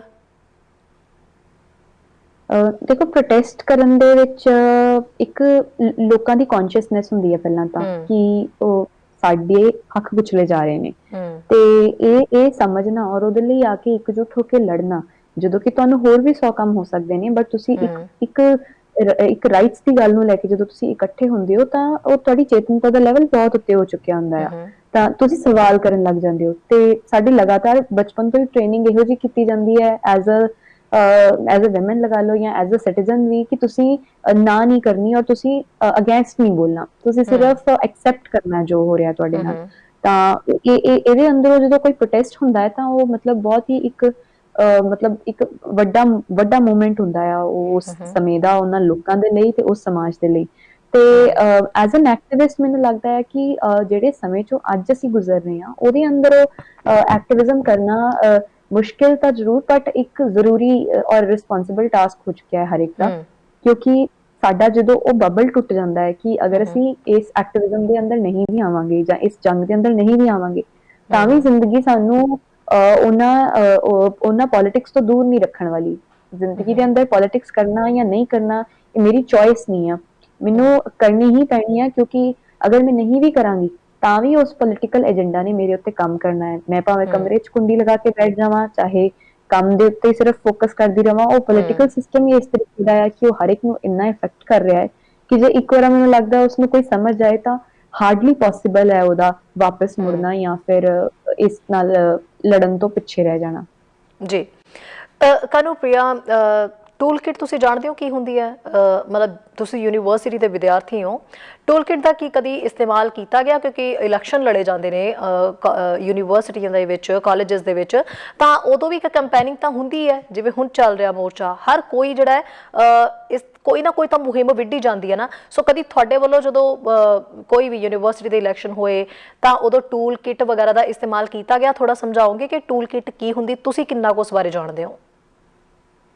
ਯੂਨੀਵਰਸਿਟੀ ਦੇ ਅੰਦਰ ਔਰ ਮੈਨੂੰ ਲੱਗਦਾ ਹੈ ਕਿ ਸਾਡੇ ਇੱਥੇ ਆਸ-ਪਾਸ ਅਸੀਂ ਪੈਂਫਲੇਟਸ ਟਰਮ ਤਾਂ ਬਹੁਤ ਆਮ ਸੀ, ਜਿਹਦੇ ਅੰਦਰ ਦੀ ਮਤੇ ਦਿੱਤੇ ਹੁੰਦੇ ਸੀ, ਡਿਮਾਂਡ ਸਮਝਾਈਆਂ ਗਈਆਂ ਹੁੰਦੀਆਂ ਸੀ। ਬਟ ਟੂਲ ਕਿਟ ਵਰਗਾ ਟਰਮ ਮੈਨੂੰ ਆਪਣੇ ਲਾਇਰ ਫਰੈਂਡਸ ਦੇ ਥਰੂ ਹੀ ਪਤਾ ਚੱਲਾ ਸੀ, ਜਦੋਂ ਕੁਝ ਇਸ ਤਰੀਕੇ ਦੀ ਗੱਲਬਾਤ ਚੱਲ ਰਹੀ ਸੀ ਕਿ ਕਿੱਦਾਂ ਇੰਸਟਰਕਸ਼ਨਸ ਦਿੱਤੇ ਜਾਂਦੇ ਨੇ, ਇੱਕ ਟੂਲ ਕਿਟ ਆਉਂਦੀ ਹੈ ਨਾਲ ਇੰਸਟਰਕਸ਼ਨਸ ਦੀ। ਤਾਂ ਇੱਕ ਚੀਜ਼ ਤਾਂ ਇਹ ਕਿ ਕਿਉਂਕਿ ਅੰਗਰੇਜ਼ੀ ਖੁਦ ਵਿੱਚ ਹੀ ਸਾਡੀ ਜ਼ਮੀਨ ਦੀ ਪੈਦਾਇਸ਼ ਨਹੀਂ ਹੈਗੀ, ਉਹ ਮਤਲਬ ਵੈਸਟਰਨ ਕਲਚਰ ਤੋਂ ਆਈ ਹੈ। ਤੇ ਟੂਲ ਕਿਟ ਟਰਮ ਵੀ ਹੁਣ ਕਿਤੋਂ ਜਿੱਥੋਂ ਆਇਆ ਹੈ ਨਾ, ਉਹਦਾ ਕੰਟੈਕਸਟ ਇੰਡੀਆ ਦੇ ਅੰਦਰ ਬਹੁਤ ਹੀ ਖਤਰਨਾਕ ਹੋ ਚੁੱਕਾ ਹੈ। ਮਤਲਬ ਕੋਈ ਇੰਡੀਆ ਦੇ ਅੰਦਰ ਹੁਣ ਟੂਲ ਕਿਟ ਕਹੂਗਾ ਤਾਂ ਬੰਦੇ ਨੂੰ ਹਊਆ ਹੀ ਲੱਗੂਗਾ ਕਿ ਇਹ ਕੀ ਹੈ, ਕਿ ਇਹ ਤਾਂ ਫੇਰ ਟੂਲ ਕਿਟ ਮਤਲਬ ਹੁਣ ਕੁਝ ਹੋਰ ਹੋ ਗਿਆ। ਮਤਲਬ ਇਹ ਇੱਕ ਸਾਨੂੰ ਸਮਝਣਾ ਪਊਗਾ ਕਿ ਇੰਗਲਿਸ਼ ਦੇ ਜਿਹੜੇ ਵਰਡਸ ਵੀ ਹੈਗੇ ਨੇ, ਉਹ ਜਿਹੜੇ ਕੰਟੈਕਸਟ 'ਚ ਸਾਡੀਆਂ ਜ਼ਿੰਦਗੀਆਂ 'ਚ ਆਉਂਦੇ ਨੇ, ਉਹਨਾਂ ਦਾ ਮਤਲਬ ਵੀ ਉਸ ਅਨੁਸਾਰ ਹੋ ਜਾਂਦਾ ਹੈ। ਹੁਣ ਟੂਲ ਕਿਟ ਵੀ ਕੋਈ ਖਾਸ ਚੀਜ਼ ਨਹੀਂ ਹੁੰਦੀ, ਉਹ ਇੱਕ ਪੈਂਫਲੇਟ ਦਾ ਹੀ ਇਹੋ ਜਿਹਾ ਰੂਪ ਆ ਜਿਹਦੇ ਅੰਦਰ ਬਿਲਕੁਲ। ਇੰਸਟਰਕਸ਼ਨਸ ਦਿੱਤੇ ਜਾਣਗੇ, ਡਿਟੇਲਸ ਸਾਂਝੀਆਂ ਕੀਤੀਆਂ ਜਾਣਗੀਆਂ। ਇੰਟਰਨੈਟ ਦੇ ਜ਼ਮਾਨੇ ਦੇ ਅੰਦਰ ਇੱਕ ਡਾਕੂਮੈਂਟ ਦੀ ਫਾਈਲ ਤਿਆਰ ਕੀਤੀ ਜਾਂਦੀ ਹੈ ਜਿਹਦੇ ਅੰਦਰ ਕੁਝ ਲਿੰਕਸ ਦੇ ਦਿੱਤੇ ਜਾਂਦੇ ਨੇ ਇਨਫੋਰਮੇਸ਼ਨ ਦੇ, ਕਿ ਕਿੰਨਾ ਵੈਬਸਾਈਟਸ ਨੂੰ ਜਾਂ ਲਿੰਕਸ ਨੂੰ ਤੁਸੀਂ ਫੋਲੋ ਕਰ ਸਕਦੇ ਹੋ ਨਿਊਜ਼ ਦੇ ਲਈ, ਕਿਹੜੇ ਮੀਨਸ ਨੇ ਔਰ ਕਿਹਨਾਂ ਦੇ ਨਾਲ ਗੱਲ ਕਰ ਸਕਦੇ ਹੋ, ਡੋਨੇਟ ਕਰ ਸਕਦੇ ਹੋ। ਈਵਨ ਕਈਆਂ ਦੇ ਮੈਂਟਲ ਹੈਲਥ ਪ੍ਰੋਫੈਸ਼ਨਲਸ ਦਾ ਨੰਬਰ ਵੀ ਦੇ ਦਿੱਤੇ ਜਾਂਦੇ ਨੇ ਕਿ ਕਿਹਨਾਂ ਨੂੰ ਤੁਸੀਂ ਰੀਚ ਆਊਟ ਕਰ ਸਕਦੇ ਹੋ ਅਗਰ ਤੁਸੀਂ ਸਟ੍ਰੈਸਡ ਫੀਲ ਕਰ ਰਹੇ ਹੋ ਇਸ ਸਾਰੇ ਪੋਲੀਟੀਕਲ ਸਿਨੈਰੀਓ ਦੇ ਅੰਦਰ। ਤਾਂ ਟੂਲ ਕਿਟ ਤਾਂ ਮਹਿਜ਼ ਇੱਕ ਇਨਫੋਰਮੇਸ਼ਨ ਔਰ ਇੱਕ ਪਰਚਾ ਆ, ਬਟ ਮੈਨੂੰ ਲੱਗਦਾ ਹੈ ਕਿ ਇਹ ਪੁਰਾਣੇ ਐਕਟਿਵਿਸਟ ਵੀ ਜਾਣਦੇ ਹੋਣਗੇ ਤੇ ਅੱਜ ਦੇ ਲੋਕ ਵੀ ਜਾਣਦੇ ਹੋਣਗੇ ਕਿ ਇੱਕ ਪਰਚਾ ਪੈਂਫਲੇਟ ਕਿੰਨਾ ਖਤਰਨਾਕ ਹੁੰਦਾ ਹੈ ਕਿਸੇ ਵੀ ਪੋਲੀਟੀਕਲ ਬਿਲਕੁਲ। ਡਿਸਕੋਰਸ ਨੂੰ ਚਲਾਉਣ ਦੇ ਲਈ। ਕਿਉਂਕਿ ਇੱਕ ਪੈਂਫਲੇਟ ਹੀ ਹੁੰਦਾ ਹੈ ਕਿ ਜਿਹਦੇ ਅੰਦਰ ਤੁਸੀਂ ਜੋ ਕੁਝ ਲਿਖਦੇ ਹੋ ਉਹ ਬਹੁਤ ਲੋਕਾਂ ਤੱਕ ਪਹੁੰਚਦਾ ਆ, ਤੇ ਇਹੀ ਇੱਕ ਛੋਟੇ ਆਈਡੀਆ ਤੋਂ, ਮਤਲਬ ਉਹ ਆਈਡੀਆ ਬਹੁਤ ਕਿ ਭਾਵੇਂ ਕਿਉਂ ਨਾ ਹੋਵੇ ਲੇਕਿਨ ਪਰ ਜਦੋਂ ਉਹ ਫੈਲਦਾ ਹੈ ਤਾਂ ਇਹ ਹਕੂਮਤ ਡਰ ਜਾਂਦੀ ਹੈ ਕਿ ਸਾਡਾ ਸੱਚ, ਸਾਡੀ ਗੁੱਥਲੀ ਖੁੱਲ ਜੇਗੀ, ਤਾਂ ਫਿਰ ਇਹ ਘਬਰਾ ਜਾਂਦੇ ਨੇ ਉਹਦੇ ਚੋਂ, ਤਾਂ ਹਊਆ ਕ੍ਰੀਏਟ ਕਰ ਦਿੰਦੇ ਨੇ ਕਿ ਟੂਲ ਕਿਟ ਤਾਂ ਇੱਕ ਬਿਲਕੁਲ। ਸਾਜ਼ਿਸ਼ ਹੈ, ਬਿਲਕੁਲ, ਕਨਸਪੀਰੇਸੀ ਹੈ। ਜਿਹਨੂੰ ਕਿ ਹੁਣ ਸਰਕਾਰ ਨੇ ਇੱਕ ਸਾਜ਼ਿਸ਼ ਦੇ ਤੌਰ ਦੇ ਉੱਤੇ ਪੇਸ਼ ਕੀਤਾ, ਹਾਲਾਂਕਿ ਇਹ ਚੀਜ਼ ਸਾਬਿਤ ਨਹੀਂ ਹੋਈ ਹੈ, ਕੋਈ ਪ੍ਰੂਫ ਨਹੀਂ ਹੈ, ਕਿਉਂਕਿ ਕੋਈ ਹਿੰਸਾ ਭੜਕਾਉਣ ਦੀ ਉਸ ਦੇ ਵਿੱਚ ਗੱਲ ਨਹੀਂ ਹੈ। ਕਿਸੇ ਨੂੰ ਕੋਈ, ਜਿਵੇਂ ਸਰਕਾਰ ਦਾ ਕਹਿਣਾ ਕਿ ਦੋ ਫਿਰਕਿਆਂ ਦੇ ਵਿੱਚ ਦਿਸ਼ਾ ਜਿਹੜੀ ਹੈ, ਦੋ ਫਿਰਕਿਆਂ ਦੇ ਵਿੱਚ ਜਿਹੜੀ ਹੈ ਭੇਦਭਾਵ, ਉਹਨਾਂ ਨੂੰ ਲੜਾਉਣ ਦੀ ਕੋਸ਼ਿਸ਼ ਹੈ, ਦੇਸ਼ ਧਰੋਹੀ ਹੈ, ਇੱਦਾਂ ਦੇ ਕੋਈ ਪ੍ਰੂਫ ਹਾਲੇ ਤੱਕ ਪੇਸ਼ ਨਹੀਂ ਕੀਤੇ ਗਏ। ਬਿਲਕੁਲ ਪ੍ਰੂਫ ਵੀ ਨਹੀਂ ਪੇਸ਼ ਕੀਤੇ ਗਏ, ਤੇ ਜਿੱਦਾਂ ਤੁਸੀਂ ਵੀ ਪਹਿਲਾਂ ਕਹਿ ਰਹੇ ਸੀ ਕਿ ਇੱਕ ਤਰੀਕੇ ਨਾਲ ਟੂਲ ਕਿਟ ਨੂੰ ਹੀ ਬੰਬ ਵਾਂਗੂ ਪੇਸ਼ ਕੀਤਾ ਜਾ ਰਿਹਾ ਆ। ਤੇ ਕਿਉਂਕਿ ਅੱਜ 18 ਮਤਲਬ ਫਰਵਰੀ ਦਾ ਹੀ ਮਹੀਨਾ ਹੈ, ਤੇ 18 ਫਰਵਰੀ ਦਾ ਹੀ 1940 ਦਾ ਕੁਝ 1940s ਦਾ ਇੰਸੀਡੈਂਟ ਹੈ ਵੀ ਜਿਹਦੇ ਅੰਦਰ ਨਾਜ਼ੀ ਹਕੂਮਤ ਦੇ ਅੰਦਰ ਯੂਨੀਵਰਸਿਟੀ ਆਫ ਮਿਊਨਿਚ ਦੇ ਅੰਦਰ ਇੱਕ ਕੁੜੀ ਪਰਚਾ ਵੰਡਿਆ ਕਰਦੀ ਸੀ। ਉਸ ਪਰਚੇ ਦੇ ਅੰਦਰ ਉਹਨੇ ਜਿਹੜੀ ਨਾਜ਼ੀ ਲੋਕਾਂ ਦੀ ਜਿਹੜੀ ਇੱਕ ਆਈਡੀਓਲੋਜੀ ਸੀ, ਉਹਨਾਂ ਦੀ ਵਿਚਾਰਧਾਰਾ ਨੂੰ ਐਕਸਪੋਜ਼ ਕਰਦਿਆਂ ਉਹਦੇ ਨਾਲ ਲੜਨ ਨੂੰ ਲੋਕਾਂ ਨੂੰ ਜਿਹੜਾ ਸੀ ਪ੍ਰੇਰਿਤ ਕੀਤਾ ਸੀ, ਤੇ ਉਹਦਾ ਪਰਚਾ ਉਹ ਯੂਨੀਵਰਸਿਟੀ ਦੇ ਅੰਦਰ ਜਾ ਕੇ ਵੰਡਿਆ ਕਰਦੀ ਸੀ। ਇਹ 21 ਸਾਲਾਂ ਦੀ ਕੁੜੀ ਨੂੰ ਉਦੋਂ ਵੀ ਸਿਰ ਤੋਂ ਅਲੱਗ ਕਰ ਦਿੱਤਾ ਗਿਆ ਸੀਗਾ ਉਸ ਹੁਕਮਰਾਨਾਂ ਦੇ ਦੌਰਾਨ ਦੇ ਦੁਆਰਾ। ਤਾਂ ਮਤਲਬ ਅੱਜ ਅਸੀਂ ਜਦੋਂ ਮਤਲਬ 2021 ਦੇ ਅੰਦਰ ਵੀ ਆ ਗਏ ਆ, ਤਾਂ ਸਾਨੂੰ ਸੇਮ ਪੈਟਰਨ ਨਜ਼ਰ ਆਉਂਦਾ ਹੈ ਕਿ ਇਹ ਹਕੂਮਤ ਵੀ ਇੱਕ ਬਹੁਤ ਹੀ ਆਈਡੀਓਲੋਜੀ ਦੀ ਪੱਕੀ ਹੋ ਕੇ ਤੇ ਕੱਟੜ ਹੋ ਕੇ ਚੱਲ ਰਹੀ ਹੈ, ਤੇ ਉਹਦੇ ਸਾਹਮਣੇ ਉਹ ਕਿਸੇ ਵੀ ਤਰੀਕੇ ਦੇ ਡਾਇਸਿੰਗ ਨੂੰ ਜਾਂ ਵਿਰੋਧ ਦੀਆਂ ਆਵਾਜ਼ਾਂ ਨੂੰ ਮਤਲਬ ਬਰਦਾਸ਼ਤ ਕਰਨਾ ਪੋਸੀਬਲ ਨਹੀਂ ਦੇਖਦੀ। ਤੇ ਉਹਦੇ ਅੰਦਰ ਉਹ ਸਭ ਤੋਂ ਪਹਿਲਾ ਕੇਸ ਹੀ UAPA ਲਗਾ ਕੇ ਤੇ ਇੱਕ ਵੱਡੀ ਸਾਜ਼ਿਸ਼ ਦਾ ਹਿੱਸਾ ਬਣਾਉਣ ਦੀ ਕੋਸ਼ਿਸ਼ ਕਰ ਰਹੀ ਹੈ। ਮੈਂ ਇਹ ਵੀ ਦੱਸਣਾ ਚਾਹਾਂਗੀ ਕਿ ਇਹ ਸਾਜ਼ਿਸ਼ ਵਾਲੀ ਕੈਟੇਗਰੀ ਚ ਪਾਉਣਾ ਹੁਣ ਕਾਫੀ ਰੈਗੂਲਰ ਹੋ ਚੁੱਕਿਆ ਹੈ। ਹਾਥਰਸ ਦਾ ਇੰਸੀਡੈਂਟ ਵਾਪਰਨ ਤੋਂ ਬਾਅਦ ਜਿਸ ਤਰੀਕੇ ਨਾਲ ਯੂਪੀ ਸਰਕਾਰ ਨੇ ਦੇ ਅੰਦਰ ਯੋਗੀ ਆਦਿੱਤਿਆਨਾਥ ਦਾ ਇਹ ਕਹਿਣਾ ਸੀਗਾ ਕਿ ਇਹ ਉੱਤਰ ਪ੍ਰਦੇਸ਼ ਨੂੰ ਬਦਨਾਮ ਕਰਨ ਦੀ ਕੋਸ਼ਿਸ਼ ਕੀਤੀ ਜਾ ਰਹੀ ਹੈ, ਇੰਟਰਨੈਸ਼ਨਲ ਕਨਸਪੀਰੇਸੀ ਆ ਹਾਥਰਸ ਦੇ ਰੇਪ ਦੇ ਅੰਦਰ, ਤਾਂ ਉਹ ਵੀ ਇਸੇ ਤਰੀਕੇ ਦਾ ਹੀ ਰੂਪ ਸੀ। ਹੁਣ ਇਹ ਫਾਰਮਰਸ ਐਜੀਟੇਸ਼ਨ, ਜਿਹੜੀ ਫਾਰਮਰਸ ਮੂਵਮੈਂਟ ਇੰਨੀ ਪੀਸਫੁਲੀ ਤੇ ਇੰਨੇ ਵਧੀਆ ਤਰੀਕੇ ਨਾਲ ਲਗਾਤਾਰ ਚੱਲ ਰਹੀ ਹੈ, ਉਸ ਨੂੰ ਵੀ ਖਰਾਬ ਕਰਨ ਲਈ, ਉਸ ਤੋਂ ਵੀ ਧਿਆਨ ਭਟਕਾਉਣ ਲਈ ਇੱਕ ਟੂਲ ਕਿਟ ਵਰਗੀ ਚੀਜ਼ ਲਿਆਉਣ ਦੀ ਗਈ ਹੈ ਵੀ ਜਿਹਦਾ ਮੈਸੇਜ ਇਹ ਸਪਰੈਡ, ਕਿਉਂਕਿ ਕੋਈ ਵੀ ਇਹ ਨਹੀਂ ਚੈੱਕ ਕਰਨ ਲੱਗਾ ਕਿ ਟੂਲ ਕਿਟ ਕੀ ਹੈ, ਜਾਂ ਫਿਰ ਇਹ ਨਹੀਂ ਚੈੱਕ ਕਰਨ ਲੱਗਾ ਕਿ ਗ੍ਰੇਟਾ ਕੌਣ ਹੈ, ਕਿਉਂਕਿ ਹਰ ਕੋਈ ਮਿਡਲ ਕਲਾਸ ਫੈਮਿਲੀ ਗ੍ਰੇਟਾ ਨੂੰ ਨਹੀਂ ਜਾਣਦੀ, ਜਾਂ ਹਰ ਕੋਈ ਹਿੰਦੁਸਤਾਨ ਦੇ ਅੰਦਰ ਦਿਸ਼ਾ ਰਾਵੀ ਨੂੰ ਨਹੀਂ ਜਾਣਦਾ। ਉਹ ਕਲਾਈਮੇਟ ਚੇਂਜ ਦੇ ਬਾਰੇ ਵੀ ਹਜੇ ਗੱਲ ਹਿੰਦੁਸਤਾਨ ਦੇ ਅੰਦਰ ਇੰਨੀ ਡਿਸਕਸਡ ਨਹੀਂ ਹੈਗੀ ਵੀ ਇਹ ਕਲਾਈਮੇਟ ਚੇਂਜ ਐਕਟਿਵਿਸਟ ਕਿਸ ਤਰੀਕੇ ਨਾਲ ਬਹੁਤ ਹੀ ਪੀਸਫੁਲ ਪ੍ਰੋਟੈਸਟ ਔਰ ਇੱਕ ਪਾਰਟਿਸਿਪੇਸ਼ਨ ਕਰਦੀ ਰਹੀ ਹੈ। ਤਾਂ ਉਹਦੇ ਅੰਦਰੋਂ ਇਹਨਾਂ ਦੇ ਲਈ ਵਹਿਮ ਕ੍ਰੀਏਟ ਕਰਨਾ ਬਹੁਤ ਹੀ ਸੌਖਾ ਹੋ ਗਿਆ ਹੈ ਕਿ ਵੀ ਇੱਕ ਪੋਇਟਿਕ ਜਸਟਿਸ ਫਾਊਂਡੇਸ਼ਨ ਹੈ ਜਿਹੜੀ ਕਿ ਪਿੱਛੋਂ ਕਿਸੇ ਤਰੀਕੇ ਨਾਲ ਖਾਲਿਸਤਾਨੀ ਲਿੰਕਡ ਹੈ, ਪੂਰਾ ਇੱਕ ਰੈਕਟ ਇਸ ਤਰੀਕੇ ਨਾਲ ਚੱਲ ਰਿਹਾ ਹੈ। ਇਹਦਾ ਇੱਕ ਐਨਾਲੋਜੀ ਮੈਂ ਹੋਰ ਇੱਥੇ ਰੱਖਣਾ ਚਾਹਾਂਗੀ ਕਿ ਜਿੱਦਾਂ 26 ਦੇ ਇੰਸੀਡੈਂਟ ਨੂੰ ਵੀ ਇਸ ਤਰੀਕੇ ਨਾਲ ਕੁਝ ਗਿਣੇ ਚੁਣੇ ਇੰਡੀਵਿਜੂਅਲਸ ਦੇ ਉੱਤੇ ਪਾ ਦਿੱਤਾ ਸੀ ਕਿ ਹਾਂ ਇਹ 3 4 ਜਾਂ 5 ਨੌਜਵਾਨ ਨੇ ਜਿਹੜੇ 26 ਜਨਵਰੀ ਨੂੰ ਲਾਲ ਕਿਲੇ ਤੇ ਲੈ ਗਏ, ਤੇ ਹੁਣ ਇਸ ਤਰੀਕੇ ਨਾਲ ਦਿਸ਼ਾ ਰਾਵੀ ਜਾਂ ਫਿਰ ਇਦਾਂ ਦੇ ਇੱਕ ਦੋ ਇੰਡੀਵਿਜੂਅਲਸ ਨੂੰ ਕਿਹਾ ਜਾ ਰਿਹਾ।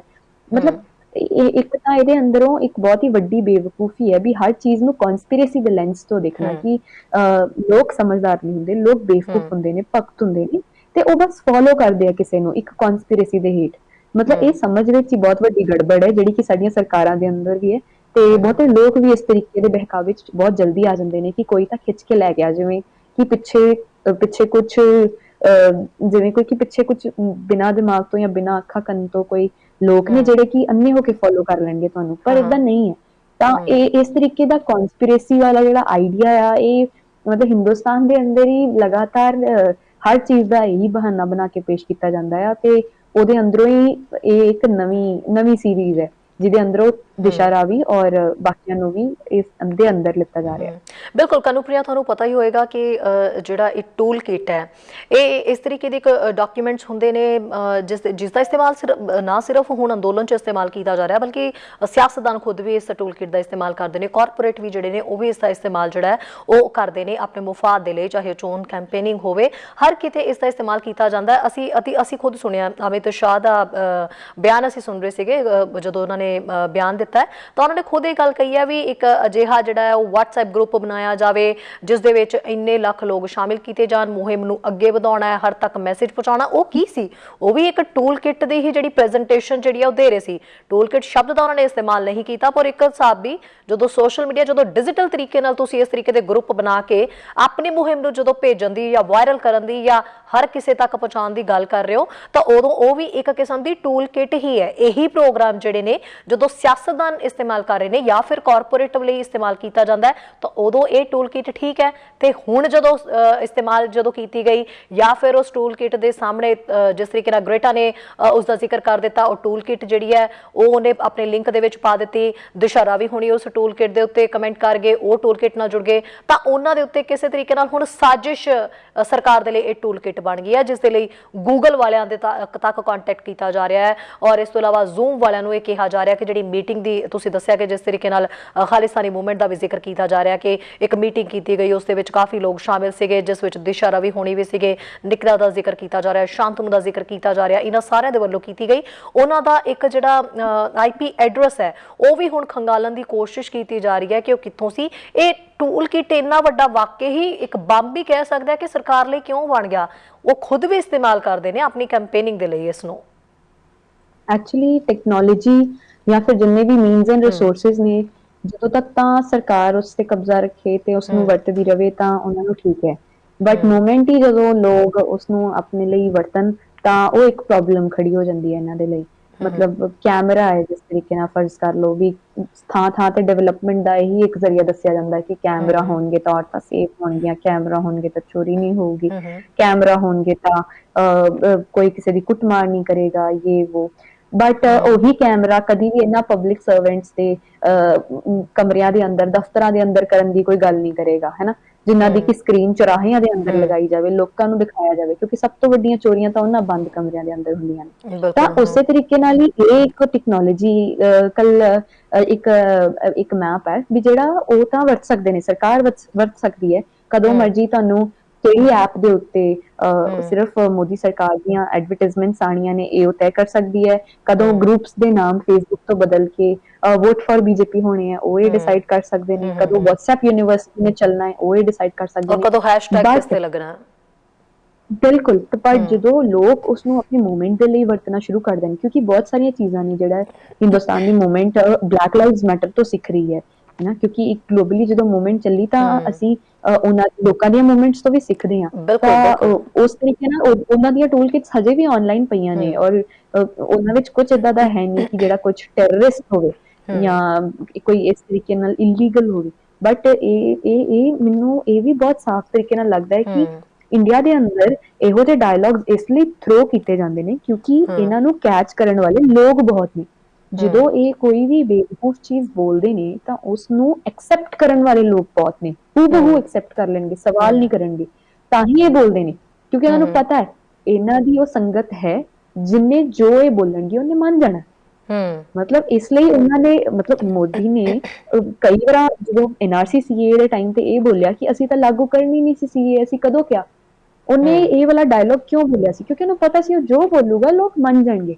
ਐਟ ਦੀ ਐਂਡ ਆਫ ਦਾ ਡੇ ਲੋਕ ਭਗਤ ਨੇ ਉਹਦੇ, ਤੇ ਇਹ ਭਗਤ ਬਣਾਏ ਗਏ ਨੇ ਜਿਹੜੇ ਇਹਨਾਂ ਨੂੰ ਕੌਨਸ਼ੀਅਸ ਹੋਣ ਦੀ ਜ਼ਰੂਰਤ ਵੀ ਉਹ ਸਵਾਲ ਕਰਨ, ਉਹ ਖੰਗੋਲਣ ਚੀਜ਼ਾਂ ਨੂੰ ਕਿ ਇਹ ਸਮਾਜ ਦੀਆਂ ਕੁਰੀਤੀਆਂ ਤੇ ਸਮਾਜ ਦੇ ਵਿੱਚ ਦੁਸ਼ਮਣ ਬਥੇਰੇ ਪਏ ਨੇ, ਪਰ ਉਹਨਾਂ ਨੂੰ ਪਛਾਣਨ ਦੀ ਲੋੜ ਹੈ। ਆਪਣੇ ਲੋਕਾਂ ਦੇ ਅੰਦਰ ਹੀ ਉਹ ਦੁਸ਼ਮਣ ਬਣਾ ਲੈਣਾ ਕੋਈ ਸਮਾਜ ਦਾ ਹੱਲ ਨਹੀਂ ਨਿਕਲ ਪਾਏਗਾ। ਬਿਲਕੁਲ ਵਾਕਈ ਟੂਲ ਕਿਟ ਨੂੰ ਜੇ ਕੰਧਾਂ ਦੇ ਉੱਪਰ ਲਾਏ ਜਾਣ ਵਾਲਾ ਤੇ ਉਹਨਾਂ ਪੋਸਟਰਾਂ ਦਾ ਕਹਿ ਸਕਦੇ ਹਾਂ ਕਿ ਸੁਧਰਿਆ ਹੋਇਆ ਰੂਪ ਕਿਹਾ ਜਾਏ, ਜਿਸ ਦਾ ਅੰਦੋਲਨਕਾਰੀ ਜਦੋਂ ਇਸਤੇਮਾਲ ਕਰਦੇ ਨੇ ਤਾਂ ਉਹ ਇੱਕ ਦੂਜੇ ਨੂੰ ਸੱਦਾ ਦੇਣ ਦੇ ਲਈ ਕਰਦੇ ਨੇ, ਤਾਂ ਇਹ ਸ਼ਾਇਦ ਠੀਕ ਰਹੇਗਾ ਬਜਾਏ ਇਸ ਦੇ ਕਿ ਉਸ ਨੂੰ ਇੰਨਾ ਵੱਡਾ ਰੂਪ ਦੇ ਦੇਣਾ, ਕਿਉਂਕਿ ਇਹ ਟੂਲ ਕਿਟ ਦਾ ਇਸਤੇਮਾਲ ਆਪਸੀ ਤਾਲਮੇਲ ਬਿਠਾਉਣ ਦੇ ਲਈ ਹੁੰਦਾ ਹੈ, ਨਾ ਕਿ ਕਿਸੇ ਹਿੰਸਾ ਨੂੰ ਜਿਹੜਾ ਹੈ ਉਹ ਭੜਕਾਉਣ ਲਈ ਜਾਂ ਫਿਰ ਹਿੰਸਾ ਕਰਵਾਉਣ ਦੇ ਲਈ ਇਸ ਦਾ ਇਸਤੇਮਾਲ ਕੀਤਾ ਜਾਂਦਾ ਹੈ। ਜੀ ਮਤਲਬ ਹਿੰਸਾ ਦਾ ਜਿਹੜਾ ਡਾਇਲੋਗ ਵੀ ਹੈਗਾ ਆ ਵੀ ਇਹ ਵੀ ਦੇਖਿਆ ਜਾਵੇ ਕਿ ਜਿਸ ਸਮੇਂ ਦੇ ਅੰਦਰ ਸਾਡਾ ਸਟਰਕਚਰਲ ਵਾਇਲੈਂਸ ਇੰਨਾ ਜ਼ਿਆਦਾ ਸਾਫ਼ ਸਾਡੇ ਸਾਹਮਣੇ ਹੈ ਵੀ ਜਿਹੜਾ ਸਾਨੂੰ ਅੱਜ ਸੜਕਾਂ ਦੇ ਉੱਤੇ ਬਿਠਾ ਕੇ ਮਜਬੂਰ ਕਰ ਰਿਹਾ ਹੈ ਲੜਨ ਦੇ ਲਈ, ਲੜਾਈ ਦੇ ਅੰਦਰ ਬੈਠਣ ਦੇ ਲਈ, ਮੂਵਮੈਂਟ ਚਲਾਉਣ ਦੇ ਲਈ, ਇੰਨੇ ਬਾਰਡਰਸ ਦੇ ਅੰਦਰ ਕਿੰਨੀ ਠੰਡ ਦੇ ਦਿਨਾਂ ਦੇ ਅੰਦਰ ਕੱਢਣ ਦੇ ਲਈ ਤੇ ਹੁਣ ਆਉਣ ਵਾਲੇ ਗਰਮੀ ਦੇ ਦਿਨਾਂ ਲਈ ਤਿਆਰ ਹੋਣ ਲਈ। ਤਾਂ ਇਹੋ ਜਿਹੇ ਅੰਦਰ ਜਿਹੜਾ ਇੱਕ ਵਾਇਲੈਂਸ ਹੈਗਾ ਆ ਉਹ ਸੱਤਾ ਜਿਹੜਾ ਕਰਦੀ ਹੈ ਉਹ ਕਦੀ ਵੀ ਸਵਾਲ ਦੇ ਅੰਦਰ ਨਹੀਂ ਆਉਂਦਾ। ਬਟ ਲੋਕ ਵਾਇਲੈਂਸ ਕਰਨ ਵੀ ਨਾ, ਉਹਨਾਂ ਦੀ ਇੱਕ ਜਿਹੜੀ ਸਾਫ਼ ਮਨੀ ਜਿਹੜੀ ਇੱਕ ਇਨਫੋਰਮੇਸ਼ਨ ਦੀ ਹੀ ਜਿਹੜੀ ਇੱਛਾ ਹੈਗੀ ਆ ਉਹਦੇ ਅੰਦਰੋਂ ਵੀ ਵਾਇਲੈਂਸ ਦੀ ਡਿਬੇਟ ਲੱਭਣਾ, ਇਹ ਸਾਫ਼ ਇਹ ਖੁਦ ਵਿੱਚ ਹੀ ਇੱਕ ਹਿੰਸਾ ਆ। ਮਤਲਬ ਕਿ ਜਿਹੜੀ ਲੋਕਾਂ ਨੂੰ ਜ਼ਬਰਦਸਤੀ ਉਹਨਾਂ ਦੇ ਉੱਤੇ ਕੀਤੀ ਜਾਂਦੀ ਹੈ। ਮਤਲਬ ਸ਼ਾਂਤੀਪੂਰਵਕ ਕੀ ਹੁੰਦਾ ਆ, ਸ਼ਾਂਤੀਪੂਰਵਕ ਚੁੱਪ ਰਹਿਣਾ ਤਾਂ ਹੁੰਦਾ ਨਹੀਂ, ਨਾ ਹੀ ਸ਼ਾਂਤੀਪੂਰਵਕ ਚੀਜ਼ ਕੋਈ ਚਿੱਟੇ ਕੱਪੜੇ ਜਾਂ ਧੋਤੀ ਪਾਉਣਾ ਹੁੰਦਾ ਆ। ਤਾਂ ਸ਼ਾਂਤੀਪੂਰਵਕ ਇਸ ਤੋਂ ਵੱਧ ਕੀ ਹੋਵੇਗਾ ਕਿ ਸਾਡੇ ਪ੍ਰੋਟੈਸਟਰਸ ਇੰਨੇ ਸਮੇਂ ਤੋਂ, ਇੰਨੀਆਂ ਜ਼ਿੰਦਗੀਆਂ ਤੋਂ ਸ਼ਾਂਤ ਬੈਠੇ ਆਪਣੇ ਘਰਾਂ ਦੇ ਅੰਦਰ ਜਾਂ ਆਪਣੀਆਂ ਟੋਲ ਪਲਾਜ਼ਿਆਂ ਦੇ ਉੱਤੇ, ਰੇਲਵੇ ਲਾਈਨਾਂ ਦੇ ਉੱਤੇ ਜਾਂ ਬਾਰਡਰਾਂ ਦੇ ਉੱਤੇ ਬੈਠੇ ਨੇ। ਇਸ ਤੋਂ ਵੱਡਾ ਸ਼ਾਂਤਮਈ ਚੀਜ਼ ਕੀ ਹੋ ਸਕਦੀ ਹੈ?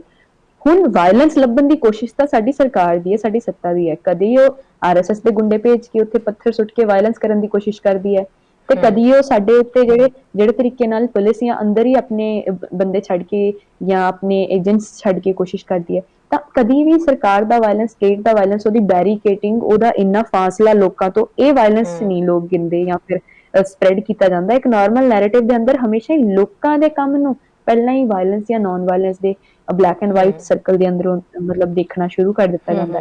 ਤਾਂ ਟੂਲ ਕਿਟ ਦਾ ਵੀ ਨਜ਼ਰੀਆ ਜਿਹੜਾ ਇੱਕ ਵੱਡਾ ਇਸ ਰੂਪ ਵਿੱਚ ਕ੍ਰੀਏਟ ਕੀਤਾ ਗਿਆ ਕਿ ਇੱਕ ਵਾਇਲੈਂਸ ਕਰਨ ਦੀ ਜਾਂ ਫਿਰ ਇੱਕ ਸਾਜ਼ਿਸ਼ ਦੀ ਕੋਸ਼ਿਸ਼ ਕੀਤੀ ਜਾ ਰਹੀ ਸੀ, ਉਹ ਸਾਫ਼ ਤੌਰ ਤੇ ਝੂਠਿਆ ਪੈ ਜਾਂਦੇ ਆ। ਤੇ ਇਹਨੂੰ ਜਿੰਨਾ ਜਲਦੀ ਅਸੀਂ ਲੋਕ ਇਸ ਮੂਵਮੈਂਟ ਦੇ ਦੌਰਾਨ ਸਮਝ ਜਾਈਏ ਓਨਾ ਹੀ ਸਾਡੇ ਲਈ ਚੰਗਾ ਹੋਏਗਾ, ਕਿਉਂਕਿ ਹਰ ਮੂਵਮੈਂਟ 'ਚ ਇਹੀ ਹਥਿਆਰ ਵਰਤੇ ਜਾਂਦੇ ਨੇ, ਹਰ ਮੂਵਮੈਂਟ ਦੇ ਅੰਦਰ ਇਹੀ ਨੈਰੇਟਿਵ ਵਰਤੇ ਜਾਂਦੇ ਨੇ। ਬਿਲਕੁਲ ਕਾਨੂੰਪ੍ਰਿਆ, ਦਿਸ਼ਾ ਰਾਵੀ ਨਾਲ ਜੋ ਹੋ ਰਿਹਾ ਹੈ ਉਸ ਨੂੰ ਵਕੀਲ ਕਰਨ ਦੀ ਅਥਾਰਟੀ ਨਹੀਂ ਦਿੱਤੀ ਗਈ, ਉਸ ਨੂੰ ਡਾਇਰੈਕਟ ਦਿੱਲੀ ਲਿਜਾਇਆ ਗਿਆ। ਹਾਲਾਂਕਿ ਕਿਹਾ ਜਾ ਰਿਹਾ ਸੀ ਕਿ ਪਹਿਲਾਂ ਉਸ ਨੂੰ ਅਦਾਲਤ ਦੇ ਵਿੱਚ ਪੇਸ਼ ਕਰਨਾ ਚਾਹੀਦਾ ਸੀਗਾ, ਨਜ਼ਦੀਕੀ ਅਦਾਲਤ ਦੇ ਕੋਲ, ਪਰ ਅਜਿਹਾ ਨਹੀਂ ਕੀਤਾ ਗਿਆ ਔਰ ਜੋ ਕੁਝ ਉਹਦੇ ਨਾਲ ਹੋ ਰਿਹਾ ਹੈ ਮਤਲਬ ਮੌਕਾ ਨਹੀਂ ਮਿਲਿਆ। ਔਰ ਕਾਨੂੰਨੀ ਪ੍ਰਕਿਰਿਆ ਜਿਹੜੀ ਹੈ ਉਸ ਦੇ ਉੱਤੇ ਵੀ ਕਈ ਤਰ੍ਹਾਂ ਦੇ ਸਵਾਲ ਖੜੇ ਹੋ ਰਹੇ ਨੇ ਕਿ ਜਿਹੜੀ ਪ੍ਰਕਿਰਿਆ ਉਸ ਦਾ ਜਿਹੜਾ ਹੈ ਸਹੀ ਤਰੀਕੇ ਨਾਲ ਇਸਤੇਮਾਲ ਨਹੀਂ ਕੀਤਾ ਜਾ ਰਿਹਾ ਹੈ। ਉਹ ਸਵਾਲ ਖੜੇ ਹੋ ਰਹੇ ਨੇ ਤਾਂ ਦਿੱਲੀ ਪੁਲਿਸ ਕਮਿਸ਼ਨਰ ਜਿਹੜਾ ਹੈ ਉਹ ਜਦੋਂ ਪ੍ਰੈਸ ਕਾਨਫਰੰਸ ਕਰਦੇ ਨੇ ਤਾਂ ਉਹ ਕਹਿੰਦੇ ਨੇ ਕਿ ਪ੍ਰਕਿਰਿਆ ਦੇ ਵਿੱਚ ਕੋਈ ਕਮੀ ਨਹੀਂ ਹੈ। 22 ਸਾਲ ਦੇ ਨੌਜਵਾਨ ਦੇ ਵਿੱਚ ਜਾਂ 50 ਸਾਲ ਦੇ ਵਿਅਕਤੀ ਦੇ ਵਿੱਚ ਜਿਹੜਾ ਹੈ ਭਾਰਤ ਕਿਸੇ ਤਰ੍ਹਾਂ ਦਾ ਕੋਈ ਜਿਹੜਾ ਹੈ ਕਹਿ ਸਕਦੇ ਕਿ ਫਰਕ ਨਹੀਂ ਦੇਖਦਾ। ਜਦੋਂ ਸਜ਼ਾ ਦੇਣੀ ਹੁੰਦੀ ਤਾਂ ਕੋਈ ਫਰਕ ਨਹੀਂ ਦੇਖਦਾ। ਅਜਿਹੀਆਂ ਗੱਲਾਂ ਕੀਤੀਆਂ ਜਾ ਰਹੀਆਂ ਨੇ, ਸਾਬਿਤ ਹਜੇ ਕੁਝ ਨਹੀਂ ਹੋਇਆ, ਪਰ ਜਦੋਂ ਕਹਿ ਸਕਦੇ ਹਾਂ ਕਿ ਯੰਗ ਜਨਰੇਸ਼ਨ ਜਦੋਂ ਇਹ ਸਾਰੀ ਪ੍ਰਕਿਰਿਆ ਨੂੰ ਦੇਖ ਰਹੀ ਹੈ ਔਰ ਸ਼ਾਂਤਨੂ ਦੇ ਔਰ ਨਿਕਿਤਾ ਦੇ ਲਈ ਜਿਸ ਤਰੀਕੇ ਨਾਲ ਗੈਰ ਜ਼ਮਾਨਤੀ ਵਾਰੰਟ ਜਾਰੀ ਕਰ ਦਿੱਤੇ ਗਏ ਨੇ, ਤਾਂ ਕਿਤੇ ਨਾ ਕਿਤੇ ਤੁਸੀਂ ਸਾਰੇ ਯੰਗ ਜਨਰੇਸ਼ਨ ਹੋ, ਸਟੂਡੈਂਟਸ ਹੋ ਔਰ ਤੁਸੀਂ ਖੁਦ ਜਦੋਂ ਇੱਦਾਂ ਦੀ ਮੂਵਮੈਂਟਸ ਨਾਲ ਜੁੜਨਾ ਵੀ ਹੈ, ਜੁੜਦੇ ਵੀ ਰਹਿੰਦੇ ਹੋ, ਤਾਂ ਤੁਹਾਡੇ ਅੰਦਰ ਕਿਤੇ ਨਾ ਕਿਤੇ ਕਾਨੂੰਪ੍ਰਿਆ ਡਰ ਪੈਦਾ ਹੁੰਦਾ ਹੈ ਕਿ ਤੁਸੀਂ ਇਸ ਡਰ ਨੂੰ ਮਹਿਸੂਸ ਕਰਦੇ ਹੋ ਕਿ ਕੀ ਹੋ ਰਿਹਾ ਇੱਥੇ, ਕਿਤੇ ਸਾਡੇ ਨਾਲ ਵੀ ਇਹ ਨਾ ਹੋ ਜਾਏ।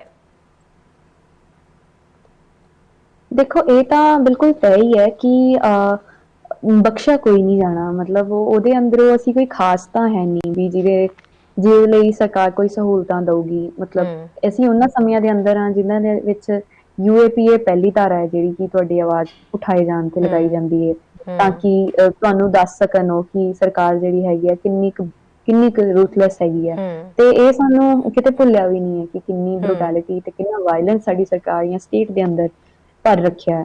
ਤੇ ਜਦੋਂ ਤੁਸੀਂ ਗੱਲ ਕਰਦੇ ਹੋ ਦਿਸ਼ਾ ਰਾਵੀ ਦੀ, ਜਿਸ ਨੂੰ ਕਿ ਜਿਹੜੇ ਮਤਲਬ ਕਨਸਟੀਟਿਊਸ਼ਨ ਦੇ ਮੁਤਾਬਿਕ ਕਿ ਜਿਹੜੇ ਆਰਟੀਕਲ ਗਾਰੰਟੀ ਕਰਦੇ ਨੇ ਕਿ ਉਹਨਾਂ ਨੂੰ legal aid of there choice ਦਿੱਤੀ ਜਾਏਗੀ ਜਾਂ ਜਿਹੜੇ ਤਰੀਕੇ ਨਾਲ ਉਹਨਾਂ ਨੂੰ ਕੋਰਟ ਦੀ ਪੇਸ਼ੀ ਦੇ ਅੰਦਰ ਵਕੀਲ ਦਿੱਤਾ ਜਾਏਗਾ, ਉਹ ਵੀ ਨਹੀਂ ਕੀਤਾ ਜਾਂਦਾ। ਤੇ ਉਹਦੇ ਬਾਅਦ ਵੀ ਮਤਲਬ ਉਹਦੇ ਪਰਿਵਾਰ ਦੇ ਅੰਦਰੋਂ ਵੀ ਜਿਸ ਤਰੀਕੇ ਨਾਲ ਉਹਨੂੰ ਲੈ ਕੇ ਜਾਇਆ ਗਿਆ ਉਹ ਸਾਰਾ ਵੀ ਸਾਡੇ ਸਾਹਮਣੇ ਹੀ ਹੈ। ਤੇ ਜਿਸ ਤਰੀਕੇ ਨਾਲ ਪ੍ਰੈਸ ਕਾਨਫਰੰਸ ਵੀ ਕੀਤੀ ਗਈ, ਮੈਨੂੰ ਲੱਗਦਾ ਇਹਦੇ ਪਿੱਛੇ ਸਾਨੂੰ ਨਾ ਇੱਕ ਬੈਕ ਸਟੋਰੀ ਵੀ ਦੇਖਣੀ ਚਾਹੀਦੀ ਹੈ ਕਿ ਇੱਕ ਕਿਸ ਤਰੀਕੇ ਨਾਲ ਇਹ ਨੈਰੇਟਿਵ ਕ੍ਰੀਏਟ ਵੀ ਕੀਤਾ ਜਾਂਦਾ ਹੈ ਪਹਿਲਾਂ।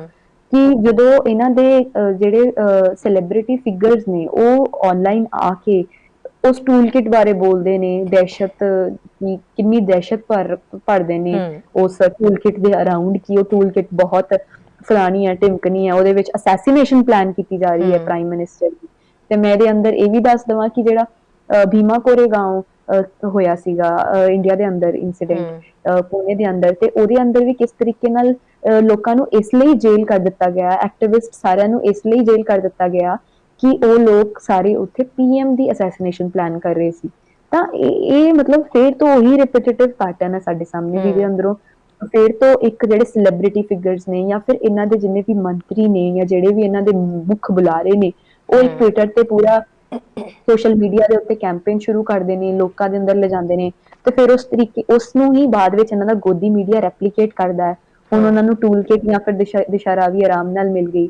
ਅਸੀਂ ਕਮੈਂਟਸ ਦੇਖ ਸਕਦੇ ਹਾਂ ਅਨਿਲ ਵਿਜ ਵਰਗਿਆਂ ਦੇ ਜਿਸ ਤਰੀਕੇ ਦੇ ਆ ਰਹੇ ਨੇ। ਅਨਿਲ ਵਿਜ ਦਾ ਕਮੈਂਟ ਰੀਸੈਂਟਲੀ ਆਇਆ ਹੈ ਕਿ ਦਿਸ਼ਾ ਰਾਵੀ ਵਰਗੇ ਜਿੰਨੇ ਵੀ ਲੋਕ ਨੇ ਇਹਨਾਂ ਨੂੰ ਸਭ ਨੂੰ ਖਤਮ ਕਰ ਦੇਣਾ ਚਾਹੀਦਾ, ਨਸ਼ਟ ਕਰ ਦੇਣਾ ਚਾਹੀਦਾ ਹੈ, ਕਿਉਂਕਿ ਇਹਨਾਂ ਦੇ ਦਿਮਾਗ ਦੇ ਅੰਦਰ ਇੱਕ ਐਂਟੀ ਨੈਸ਼ਨਲਿਜ਼ਮ ਦਾ ਕੀੜਾ ਪਨਪ ਰਿਹਾ ਹੈ। ਤੇ ਮਤਲਬ ਇਸ ਤਰੀਕੇ ਨਾਲ ਬਿਲਕੁਲ ਹੀ ਕਿਸੇ ਨੂੰ ਖਤਮ ਕਰਨ ਦੇ ਕਮੈਂਟਸ ਦੇਣੇ, ਜਦਕਿ ਕਾਨੂੰਪ੍ਰਿਆ ਬਿਲਕੁਲ, ਜਦਕਿ ਇਦਾਂ ਦਾ ਕੁਝ ਦਿਖਾਈ ਨਹੀਂ ਦਿੱਤਾ। ਦਿਸ਼ਾ ਰਵੀ ਨੇ ਪ੍ਰੋਪਰ ਜਿਹੜਾ ਹੈ ਉਹਨੇ ਜਿਵੇਂ ਵੀ ਪੁਲਿਸ ਨੇ ਕਿਹਾ ਉਹਨੇ ਤਰੀਕੇ ਨਾਲ ਗੱਲਬਾਤ ਕੀਤੀ, ਸਾਰਾ ਕੰਪਿਊਟਰ ਉਹਦਾ ਲੈਪਟਾਪ ਜਿਹੜਾ ਸੀਗਾ ਉਹ ਚੈੱਕ ਕੀਤਾ ਗਿਆ, ਉਹਨੇ ਮਤਲਬ ਕਹਿ ਸਕਦੇ ਆ ਕਿ ਹਰ ਤਰੀਕੇ ਨਾਲ ਜਿਹੜਾ ਹੈ ਕੋਆਪਰੇਟ ਕੀਤਾ ਪੁਲਿਸ ਦੇ ਨਾਲ। ਕਿਸੇ ਵੀ ਚੀਜ਼ 'ਚ ਉਹਨੇ ਜਿਹੜਾ ਜੋ ਜਾਣਕਾਰੀ ਮਿਲੀ ਹੈ ਉਸ ਮੁਤਾਬਕ ਕਿ ਕਿਸੇ ਵੀ ਤਰ੍ਹਾਂ ਨਾਲ ਮਾਫ ਕਰਨਾ ਦਿਸ਼ਾ ਰਵੀ ਨੇ ਕਿਸੇ ਵੀ ਤਰ੍ਹਾਂ ਦੀ ਪੁਲਿਸ ਨਾਲ ਉਲਝਣ ਦੀ ਕੋਸ਼ਿਸ਼ ਨਹੀਂ ਕੀਤੀ। ਉਸਨੇ ਆਪਣਾ ਫੋਨ, ਲੈਪਟਾਪ, ਹਰ ਚੀਜ਼ਾਂ ਚੈੱਕ ਕਰਵਾਈਆਂ ਔਰ ਪੁਲਿਸ ਦੇ ਨਾਲ ਉਹ ਜਾਣ ਦੇ ਲਈ ਤਿਆਰ ਹੋ ਗਈ ਜਿਵੇਂ ਹੀ ਪੁਲਿਸ ਨੇ ਉਹਨੂੰ ਕਿਹਾ ਤਾਂ।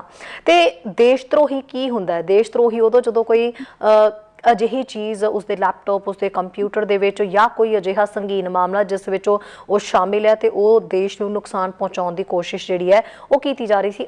ਅਜੇ ਤੱਕ ਕੁਝ ਨਹੀਂ ਮਿਲਿਆ ਔਰ ਪ੍ਰੈਸ ਕਾਨਫਰੰਸਾਂ ਦੇ ਵਿੱਚ ਦਿੱਲੀ ਪੁਲਿਸ ਅਜੇ ਤੱਕ ਕੋਈ ਅਜਿਹਾ ਸਬੂਤ ਪੇਸ਼ ਨਹੀਂ ਕਰ ਪਾਈ ਜੋ ਦੇਸ਼ ਧਰੋਹੀ ਜਿਹੜਾ ਹੈ ਉਸ ਨੂੰ ਸਾਬਿਤ ਕਰ ਸਕੇ, ਜਾਂ ਫਿਰ ਜਿਨ੍ਹਾਂ ਦੇ ਉੱਤੇ ਹੋਰ ਪਰਚੇ ਪਾਏ ਜਾਣ ਦੀ ਕੋਸ਼ਿਸ਼ ਕੀਤੀ ਜਾ ਰਹੀ, ਜਾਂ ਜਿਸ ਤਰੀਕੇ ਨਾਲ ਸ਼ਾਂਤਨੂ ਜਾਂ ਫਿਰ ਨਿਕਿਤਾ ਹੈ ਉਹਨਾਂ ਨੂੰ ਵੀ ਉਹਨਾਂ ਦੇ ਖਿਲਾਫ ਕੀ ਮਿਲਿਆ, ਇਹ ਵੀ ਦਿੱਲੀ ਪੁਲਿਸ ਅਜੇ ਤੱਕ ਪ੍ਰੂਫ ਨਹੀਂ ਕਰ ਪਾ ਰਹੀ। ਦੇਖੋ ਪ੍ਰੂਫ ਹਾਲ ਤੱਕ ਤਾਂ ਇਹ ਮਤਲਬ ਮੈਂ ਜਿਹੜਾ ਭੀਮਾ ਕੋਰੇਗਾਂਵ ਵਾਲਾ ਵੀ ਕੇਸ ਕਹਿ ਰਹੀ ਸੀ ਉਸ ਦਾ ਵੀ ਕੁਝ ਕਰ ਨਹੀਂ ਸੀ ਪਾਏ। ਮਤਲਬ ਉਹਦੇ ਵਿੱਚ ਇਨਫੈਕਟ ਜਿਸ ਤਰੀਕੇ ਨਾਲ ਇਹਨਾਂ ਨੇ ਲੈਪਟਾਪ ਲੈ ਕੇ ਰੋਨਾ ਵਿਲਸਨ ਦੇ ਲੈਪਟਾਪ ਦੇ ਅੰਦਰ ਜਿਸ ਤਰੀਕੇ ਨਾਲ ਖੁਦ ਮਟੀਰੀਅਲ ਪਾ ਦਿੱਤਾ ਸੀ, ਅੱਜ ਉਹ ਸਾਹਮਣੇ ਹੈ। ਮਤਲਬ ਨਿਊਯਾਰਕ ਟਾਈਮਸ ਦੇ ਉੱਤੇ, ਵਾਸ਼ਿੰਗਟਨ ਪੋਸਟ ਦੇ ਉੱਤੇ ਤੁਸੀਂ ਉਹ ਖਬਰਾਂ ਦੇਖ ਸਕਦੇ ਹੋ ਵੀ ਕਿਸ ਤਰੀਕੇ ਨਾਲ ਰੋਨਾ ਵਿਲਸਨ ਦੇ ਲੈਪਟਾਪ ਦੇ ਅੰਦਰ ਹੀ ਉਹ ਇਨਫੋਰਮੇਸ਼ਨ ਫੀਡ ਕੀਤੀ ਗਈ ਹੈ। ਮਤਲਬ ਮੇਰਾ ਭਰੋਸਾ ਜਾਂ ਤੁਹਾਡਾ ਭਰੋਸਾ ਜਾਂ ਕਿਸੇ ਦਾ ਵੀ ਭਰੋਸਾ ਕਿੱਦਾਂ ਹੋ ਸਕਦਾ ਇਹਨਾਂ ਪੁਲਿਸ ਵਾਲਿਆਂ ਤੇ ਜਾਂ ਇਹਨਾਂ ਸਰਕਾਰਾਂ ਦੇ ਉੱਤੇ ਕਿ ਜਿਹੜੀਆਂ ਅਗਰ ਮੇਰੇ ਲੈਪਟਾਪ ਦੇ ਅੰਦਰ ਕੁਝ ਨਹੀਂ ਵੀ ਹੈਗਾ ਤਾਂ ਮੈਨੂੰ ਇਹ ਸ਼ੱਕ ਨਾ ਹੋਵੇ ਕਿ ਇਹ ਪਾ ਨਹੀਂ ਸਕਦੀਆਂ। ਮਤਲਬ ਅੱਜ ਉਹ ਪ੍ਰੂਵ ਨਹੀਂ ਵੀ ਕਰ ਪਾ ਰਹੇ, ਪਰ ਸਾਨੂੰ ਇਹ ਵੀ ਦੇਖਣਾ ਹੋਊਗਾ ਕਿ ਸਾਡੇ ਕਈ ਲੋਕ ਜੇਲ੍ਹਾਂ ਵਿੱਚ ਇਹੋ ਜਿਹੇ ਧੱਕੇ ਨੇ ਇਹਨਾਂ ਨੇ ਜਿਹੜੇ ਕਿ ਮਨੁੱਖੀ ਅਧਿਕਾਰਾਂ ਲਈ, ਮਨੁੱਖੀ ਰਾਈਟਸ ਦੇ ਲਈ ਲੜਦੇ ਰਹੇ ਨੇ, ਤੇ ਉਹਨਾਂ ਨੂੰ ਪਿੱਛੇ ਕਰਨ ਦੀ, ਜੇਲ੍ਹਾਂ ਦੇ ਪਿੱਛੇ ਧੱਕਣ ਦੀ ਇਹੀ ਇਹਨਾਂ ਦੀ ਵਜ੍ਹਾ ਰਹੀ ਹੈ ਕਿ ਕੋਈ ਆਵਾਜ਼ ਦੇਣ ਵਾਲਾ ਨਾ ਬਚੇ। ਸਭ ਲੋਕ ਡਰ ਕੇ ਤੇ ਉਸੇ ਘੇਰੇ ਦੇ ਅੰਦਰ ਪਨਪਦੇ ਰਹਿਣ ਇਸ ਦੁਨੀਆ ਦੇ ਅੰਦਰ, ਤੇ ਕੋਈ ਵੀ ਆਵਾਜ਼ ਆਪਣੀ ਉੱਚੀ ਕਰਕੇ ਨਾ ਸਰਕਾਰ ਦੇ ਖਿਲਾਫ ਬੋਲ ਸਕੇ। ਤਾਂ ਉਹਦੇ ਅੰਦਰੋਂ ਜਦੋਂ ਦਿਸ਼ਾ ਹੋਰ ਵੀ ਮਤਲਬ ਮੈਨੂੰ ਬੁਰਾ ਟਾਈਮ ਲੱਗਣ ਦਿਆ ਵਾ ਕਿ ਜਿਹਦੇ ਅੰਦਰੋਂ ਇੰਨੇ ਯੰਗ ਜਿਹੜੇ ਨੌਜਵਾਨ ਹੈਗੇ ਨੇ ਉਹ ਵੀ ਉਹਨਾਂ ਦੇ ਉੱਤੇ ਵੀ ਇੰਨੇ ਵੱਡੇ ਸ਼ੱਕ ਦੀ ਜਿਹੜਾ ਘੇਰਾ ਆ ਉਹ ਲੈ ਕੇ ਆਇਆ ਜਾ ਰਿਹਾ ਆ, ਤੇ ਜਿਹੜੇ ਤਰੀਕੇ ਨਾਲ ਫਿਰ ਉਹਨਾਂ ਦੇ ਉੱਤੇ ਜਿਹੜੇ ਟ੍ਰੋਲਸ ਬਣਾਏ ਜਾ ਰਹੇ ਨੇ, ਜਿਹੜੀ ਮਾਨਸਿਕਤਾ ਉਹ ਝਲਕਾਉਂਦੇ ਨੇ ਵੀ ਸਫੂਰਾ ਜ਼ੈਂਗਰ ਸੀਗੀ ਜਿਹੜੀ ਸੀਸੀਏ ਦੇ ਸਮੇਂ ਦੇ ਅੰਦਰੋਂ ਇੰਨੀ ਜ਼ਿਆਦਾ ਟਵਿੱਟਰ ਦੇ ਉੱਤੇ ਜਿਹੜੀ ਕਮੈਂਟਰੀ ਸੀ, ਜਿਹੜੀ ਟ੍ਰੋਲਿੰਗ ਸੀ ਉਹ ਸਹਿੰਦੀ ਰਹੀ, ਤੇ ਹੁਣ ਦਿਸ਼ਾ ਰਾਵੀ ਹੈ ਵੀ ਜਿਹੜੀ ਇੰਨੀ ਯੰਗ ਐਕਟਿਵਿਸਟ ਹੈ ਉਸਨੂੰ ਵੀ ਉਹੀ ਪਿੱਤਰ ਸਤਾਤਮਕ ਮਾਨਸਿਕਤਾ ਦਾ ਇੱਕ ਜਿਹੜਾ ਘਿਨਾਉਣਾ ਰੂਪ ਹੈ ਉਹ ਦੇਖਣ ਨੂੰ ਮਿਲ ਰਿਹਾ ਹੈ ਟਵਿੱਟਰ ਦੇ ਉੱਤੇ। ਬਿਲਕੁਲ, ਜਿਹੜੇ ਵਾਤਾਵਰਨ ਪ੍ਰੇਮੀ ਨੇ, ਕਲਾਈਮੇਟ ਦੀ ਗੱਲ ਕਰਦੇ ਨੇ, ਇਹ ਸਾਰੇ ਹੀ ਰਗੜੇ ਗਏ। ਜਿਸ ਤਰੀਕੇ ਨਾਲ ਅਸੀਂ ਦੇਖਿਆ ਕਿ ਜਿਸ ਤਰੀਕੇ ਨਾਲ ਟਵਿੱਟਰ ਨੇ ਜਿਸ ਤਰੀਕੇ ਨਾਲ ਆਪਣਾ ਟਵੀਟ ਕੀਤਾ, ਉਹਨਾਂ ਨੇ ਜਿਹੜੀ ਗੱਲ ਕਹੀ, ਉਸ ਤੋਂ ਬਾਅਦ ਤੋਂ ਲੈ ਕੇ ਜਿੰਨੇ ਵੀ ਉਸ ਮੂਵਮੈਂਟ ਨਾਲ ਜੁੜੇ ਹੋਏ ਸੀ ਉਹ ਸਾਰੇ ਹੀ ਸਰਕਾਰ ਦੇ ਨਿਸ਼ਾਨੇ ਤੇ ਜਿਹੜੇ ਨੇ ਉਹ ਆਏ ਹੋਏ ਨੇ। ਫਰਾਈਡੇ ਫॉर ਫਿਊਚਰ ਦੇ ਨਾਲ ਜਿਹੜੇ ਲੋਕ ਜੁੜੇ ਨੇ ਉਹਨਾਂ ਨੂੰ ਅੱਤਵਾਦੀ ਦਾ ਉਹਨਾਂ ਦੇ ਉੱਤੇ ਠੱਪਾ ਜਿਹੜਾ ਉਹ ਲਗਾਇਆ ਜਾ ਰਿਹਾ, ਕਿਉਂਕਿ ਇਹ ਜਿੰਨੇ ਵੀ ਸਾਰੇ ਲੋਕ ਸੀ ਇਹ ਸਪੈਸ਼ਲੀ EIA ਯਾਨੀ ਕਿ এনवायरमेंट ਇੰਪੈਕਟ ਅਸੈਸਮੈਂਟ ਜਿਹੜੀ ਹੈ ਉਹਦੀ ਇਹ ਗੱਲ ਕਰਦੇ ਸੀ। ਉਹ ਡਰਾਫਟ ਦਾ ਜਿਹੜਾ ਇਹ ਵਿਰੋਧ ਕਰ ਰਹੇ ਸੀਗੇ। ਉਸ ਨੂੰ ਲੈ ਕੇ ਸਰਕਾਰ ਦੇ ਨਿਸ਼ਾਨੇ ਤੇ ਸੀ ਮੁਨਾਫੇ ਨੂੰ ਲੋਕਾਂ ਦੀ ਜ਼ਿੰਦਗੀ ਤੋਂ ਕਨੂਪ੍ਰਿਆ ਉੱਪਰ ਲੈ ਜਾਣਾ। ਜਿਹੜੇ ਲੋਕ ਕਲਾਈਮੇਟ ਦੀ ਗੱਲ ਕਰ ਰਹੇ ਨੇ, ਜਿਹੜੇ ਲੋਕ ਵਾਤਾਵਰਨ, ਸਾਫ਼ ਪਾਣੀ, ਧਰਤੀ ਸਾਫ਼ ਦੀ ਗੱਲ ਕਰਦੇ ਨੇ, ਉਹਨਾਂ ਦੇ ਉੱਤੇ ਇਸ ਤਰੀਕੇ ਦਾ ਠੱਪਾ ਲਗਾ ਦੇਣਾ, ਉਹਨਾਂ ਨੂੰ ਦੇਸ਼ ਧਰੋਹੀ ਕਹਿਣਾ ਔਰ ਉਹਨਾਂ ਦੇ ਉੱਤੇ ਇੱਕ ਅੱਤਵਾਦੀ ਟਾਈਪ ਦਾ ਟੈਗ ਲਗਾਉਣਾ, ਇਹ ਕਿੱਥੋਂ ਤੱਕ ਸਹੀ ਹੈ ਜਿਸ ਤਰੀਕੇ ਨਾਲ ਦਿਸ਼ਾ ਦੇ ਨਾਲ ਹੋ ਰਿਹਾ ਹੈ? ਇਹ ਬਹੁਤ ਹੀ ਇੱਕ ਮੰਦਭਾਗੀ ਗੱਲ ਹੈ। ਇਸ ਵਿੱਚ ਦੋ ਚੀਜ਼ਾਂ ਮੈਂ ਦੱਸਣਾ ਚਾਹਾਂਗੀ। ਇੱਕ ਚੀਜ਼ ਤਾਂ ਜਿਹੜੀ ਸਾਡੇ ਮਾਨਸਿਕਤਾ ਦੇ ਅੰਦਰ ਪਈ ਹੈ ਕਿ ਸਾਡੇ ਹਿੰਦੁਸਤਾਨ ਦੇ ਅੰਦਰ ਵੀ ਇਹ ਫਰਾਈਡੇ ਫॉर ਫਿਊਚਰ ਦੇ ਤਰੀਕੇ ਦੇ ਪ੍ਰੋਟੈਸਟ ਸ਼ੁਰੂ ਹੋਏ, ਜਿਸ ਵਿੱਚ ਸਕਿਪ ਕਰਨ ਲੱਗ ਗਏ ਸੀ ਆਪਣਾ ਸਟੂਡੈਂਟਸ, ਜਿਹੜੇ ਮਤਲਬ ਬਿਲਕੁਲ ਹੀ ਪ੍ਰਾਇਮਰੀ ਸੈਕੰਡਰੀ ਸਕੂਲਸ ਚ ਜਾਂਦੇ ਸੀਗੇ। ਤੇ ਮੈਨੂੰ ਯਾਦ ਹੈ ਵੀ ਇੱਕ ਸਟੂਡੈਂਟ ਛੋਟੀ ਜੀ ਜਿਹੜੀ ਨੇ ਦਿੱਲੀ ਦੇ ਅੰਦਰ ਹੀ ਪ੍ਰੋਟੈਸਟ ਕੀਤਾ ਸੀਗਾ ਕਲਾਈਮੇਟ ਚੇਂਜ ਦੇ ਅਗੇਂਸਟ, ਕਿਉਂਕਿ ਦਿੱਲੀ ਦੇ ਮਾਹੌਲ ਦੇ ਅੰਦਰੋਂ ਸਾਨੂੰ ਸਮਝ ਵੀ ਆਉਂਦਾ ਹੈ ਕਿ ਇੱਕ ਵਾਧੇ ਕਲਾਈਮੇਟ ਚੇਂਜ ਦੀ ਜਿਹੜੀ ਪ੍ਰਕਿਰਿਆ ਹੈ ਉਹਨੂੰ ਸਮਝਣ ਦੀ क्षमता विद्यार्थियों के अंदर अपने माहौल तो ही आती होंगी। ते दिल्ली पुलिस ने उन्होंने भी अरेस्ट कर लिता सीगा उस मौके ते ही। ते एक छोटी बच्ची सी है ना जिहड़ी एक प्लेकार्ड लेके खड़ी सी, जिसनूं पुलिस वालियां ने छाती पासे कर दिता। ते एक पासे इहो जे देश ने कि जिथे इहो जे इकट्ठ विद्यार्थियों के नौजवानों के वाधे गए ते दूसरे पासे एक वो देश ने कि जिन्हां ने उठदी पहली आवाज नूं ही कुचल दिता। तां उन्हां दे अंदरों क्लाइमेट चेंज की जिहड़ी गलबात हैगी है इहदे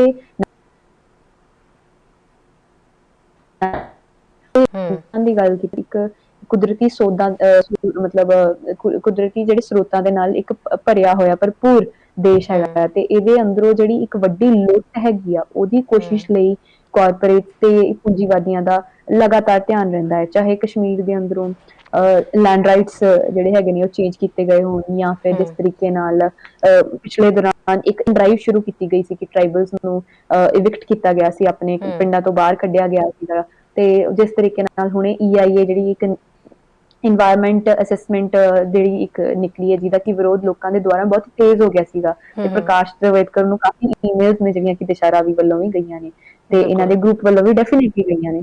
ਤੇ ਪਿਛਲੇ ਦੌਰਾਨ ਮਤਲਬ ਇਹ ਸਾਰੇ ਦੇ ਦੌਰਾਨ ਇੱਕ ਸਾਡੇ ਦੇਸ਼ ਦੇ ਅੰਦਰ ਡਿਵੈਲਪਮੈਂਟ ਦੇ ਨਾਮ ਤੇ ਜਿਹੜਾ ਇੱਕ ਕੰਮ ਜਾਣ ਦੀ ਕੋਸ਼ਿਸ਼ ਕੀਤੀ ਜਾਂਦੀ ਹੈ, ਜਿਹਦੇ ਵਿੱਚ ਨਦੀਆਂ ਨੂੰ ਡੈਮ ਕਰ ਦੇਣਾ, ਨੈਚੁਰਲ ਰਿਸੋਰਸਿਸ ਲੈਣਾ, ਮਾਈਨਿੰਗ ਦੀ ਇਲੀਗਲ ਪ੍ਰੋਸੈਸ ਚੱਲਦੀ ਰਹਿਣਾ, ਵੱਡੇ ਵੱਡੇ ਲੈਂਡਸ ਨੂੰ ਰਿਜ਼ੋਰਟਸ ਚ ਕਨਵਰਟ ਕਰਨ ਲਈ ਉੱਥੋਂ ਦੀ ਫੋਰੈਸਟ ਨੂੰ ਕੱਟ ਦੇਣਾ। ਤੇ ਇਹ ਸਭ ਕੁਝ ਇੰਨਾ ਕੁ ਲਗਾਤਾਰ ਤੇ ਇੰਨਾ ਕੁ ਵੱਡੇ ਲੈਵਲ ਤੇ ਚੱਲ ਰਿਹਾ। ਸੀਮੈਂਟ ਫੈਕਟਰੀਜ਼ ਦਾ ਤੇ ਵੱਡੇ ਹੌਟਸਪੌਟਸ ਦੇ ਕੋਲ ਹੋਣਾ ਤੇ ਇਹਨਾਂ ਸਭ ਦੀਆਂ ਪਰਮਿਸ਼ਨਸ ਨੂੰ, ਫੋਰਨ ਇਨਵੈਸਟਮੈਂਟ ਨੂੰ ਹੋਰ ਵੀ ਈਜ਼ੀ ਕਰ ਦੇਣਾ ਸਾਡੇ ਸਰਕਾਰ ਦੇ ਦੁਆਰਾ। ਇਹ ਇਸ ਮੌਕੇ ਦੇ ਅੰਦਰ ਜਿਹੜੇ ਤਰੀਕੇ ਨਾਲ ਫ੍ਰੀ ਤੇ ਲਿਬਰਲਾਈਜ਼ਡ ਇਕੋਨੋਮੀ ਤਿਆਰ ਕੀਤੀ ਗਈ ਹੈ, ਉਹਦੇ ਅੰਦਰੋਂ ਕਲਾਈਮੇਟ ਐਕਟਿਵਿਸਟ ਦਾ ਕੰਮ ਵੀ ਹੋਰ ਤੇਜ਼ੀ ਨਾਲ ਵਧਿਆ ਤੇ ਇਹ ਵਧਣਾ ਵੀ ਚਾਹੀਦਾ ਹੈ, ਕਿਉਂਕਿ ਆਖਿਰਕਾਰ ਸਾਡੀ ਲੜਾਈ ਤਾਂ ਸਾਡੇ ਰਿਸੋਰਸਿਸ ਨੂੰ ਲੈ ਕੇ ਹੀ ਹੈ ਕਿ ਜਿਨ੍ਹਾਂ ਦੀ ਕਾਣੀ ਵੰਡ ਕੀਤੀ ਜਾਂਦੀ ਹੈ, ਜਿਹਦਾ ਸਾਰਾ ਦਾ ਸਾਰਾ ਫਾਇਦਾ ਇੱਕ ਵੱਡੇ ਮੁਨਾਫਾਖੋਰ ਨੂੰ ਦਿੱਤਾ ਜਾਂਦਾ ਹੈ ਤੇ ਉਹਦੇ ਅੰਦਰੋਂ ਲੁੱਟੀ ਸਾਡੀ ਧਰਤੀ ਵੀ ਜਾਂਦੀ ਹੈ ਤੇ ਲੁੱਟੇ ਸਾਡੇ ਲੋਕ ਵੀ ਜਾਂਦੇ ਨੇ।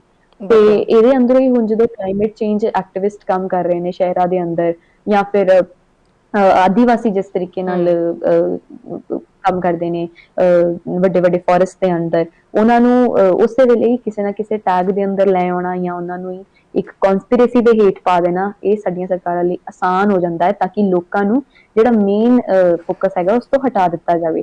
ਫਾਰਮਰਸ ਇਸ਼ੂ, ਕਲਾਈਮੇਟ ਚੇਂਜ ਦੇ ਇਸ਼ੂ, ਜਾਂ ਫਿਰ ਜਿਹੜੇ ਵੀ ਰਿਸੋਰਸਿਸ ਐਕਸਪਲੋਇਟ ਹੁੰਦੇ ਇਸ਼ੂ ਤੋਂ ਦੂਰ ਲਿਜਾਇਆ ਜਾਂਦਾ। ਕਾਨੂੰਪ੍ਰਿਆ, ਤੁਸੀਂ ਵੀ ਬੜੀ ਬੇਬਾਕੀ ਦੇ ਨਾਲ ਹਰ ਮੁੱਦੇ ਦੇ ਉੱਤੇ ਆਪਣੀ ਗੱਲ ਰੱਖਦੇ ਹੋ। ਸਟੂਡੈਂਟ ਇਲੈਕਸ਼ਨਸ ਦੇ ਵਿੱਚ ਤੁਸੀਂ ਪਾਰਟਿਸਿਪੇਟ ਕਰਦੇ ਹੋ, ਮੁੱਦਿਆਂ ਦੇ ਉੱਤੇ ਖੁੱਲ੍ਹ ਕੇ ਬੋਲਦੇ ਹੋ ਜਦੋਂ ਯੂਨੀਵਰਸਿਟੀ ਦੇ ਵਿੱਚ ਹੁੰਦੇ ਹੋ।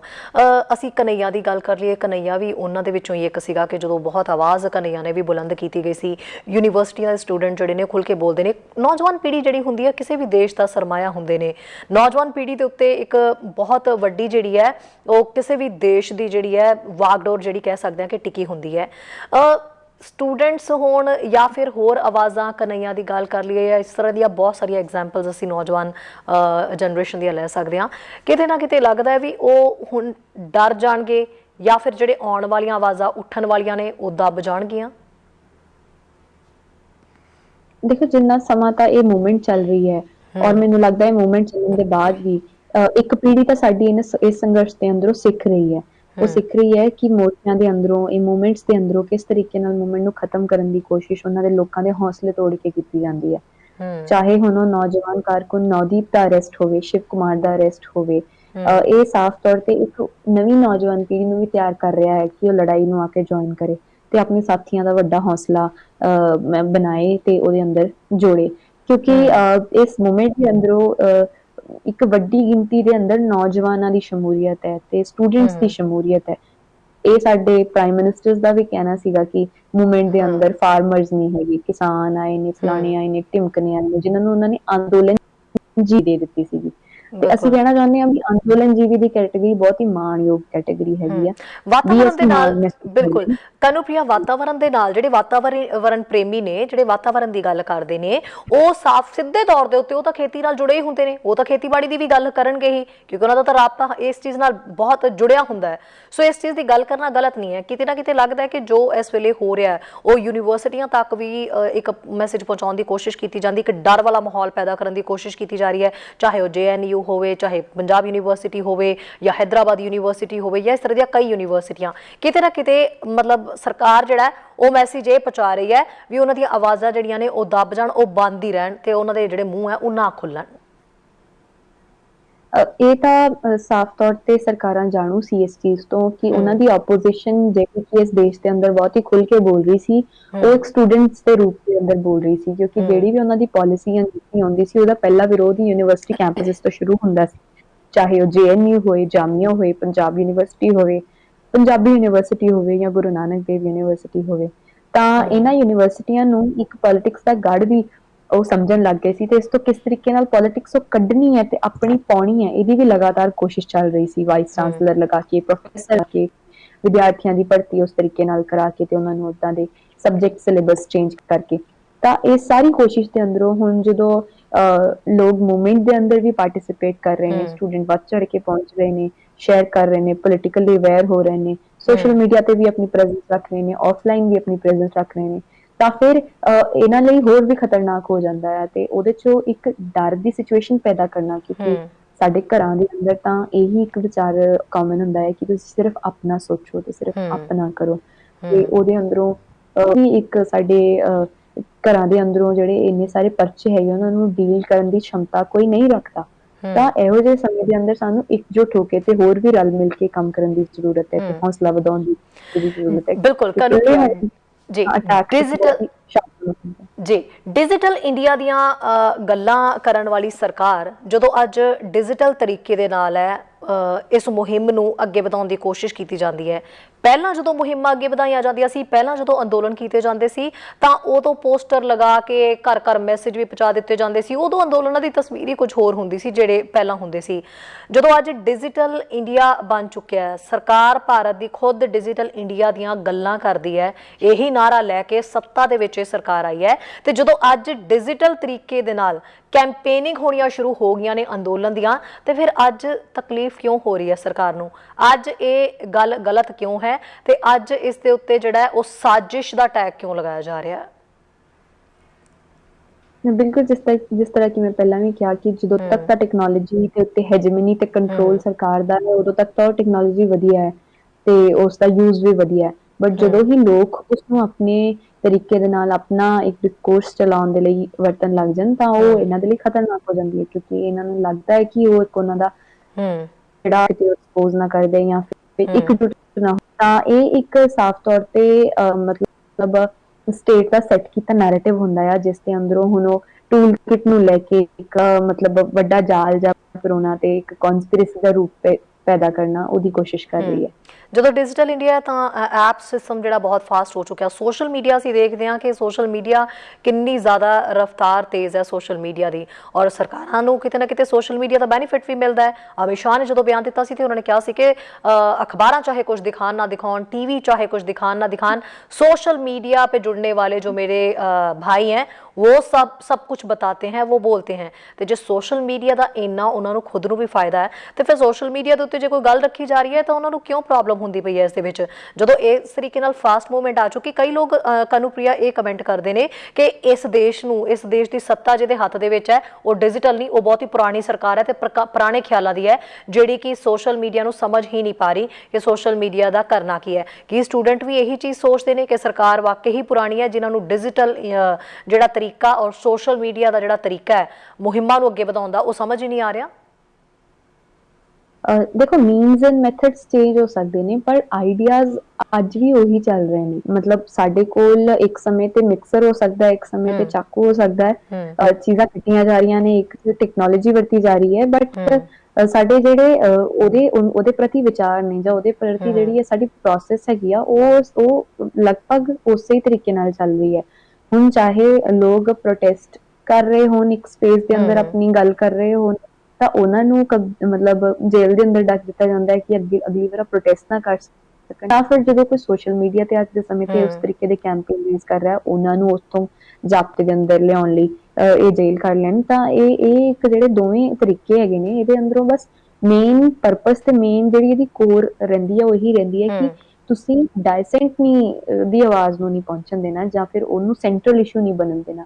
ਅੱਜ ਦੇ ਸਮੇਂ ਦੇ ਅੰਦਰ ਜਿਹੜਾ ਇੰਡੀਆ ਦੇ ਅੰਦਰੋਂ ਨਿਕਲਦਾ ਡਾਇਸੈਂਟ ਆ, ਉਹ ਬਹੁਤ ਹੀ ਪ੍ਰਾਇਮਰੀ ਹੋ ਚੁੱਕਿਆ ਹੈ। ਉਹਦੀ ਆਵਾਜ਼ ਨੂੰ ਹੁੰਗਾਰਾ ਬਹੁਤ ਵੱਡਾ ਮਿਲਦਾ ਹੈ। ਅਗਰ ਪੰਜਾਬ ਦੇ ਕਿਸਾਨ ਲੜਨਾ ਹੈ, ਹਰਿਆਣੇ ਦੇ ਕਿਸਾਨ ਮਿਲ ਕੇ ਨਾਲ ਰਾਜਸਥਾਨ ਵਾਲਿਆਂ ਨੂੰ ਜੋੜਦੇ ਨੇ, ਮੱਧ ਪ੍ਰਦੇਸ਼ ਵਾਲਿਆਂ ਨੂੰ ਜੋੜਦੇ ਨੇ, ਤੇ ਆਵਾਜ਼ ਬਹੁਤ ਹੀ ਐਂਪਲੀਫਾਈ ਹੁੰਦੀ ਹੈ।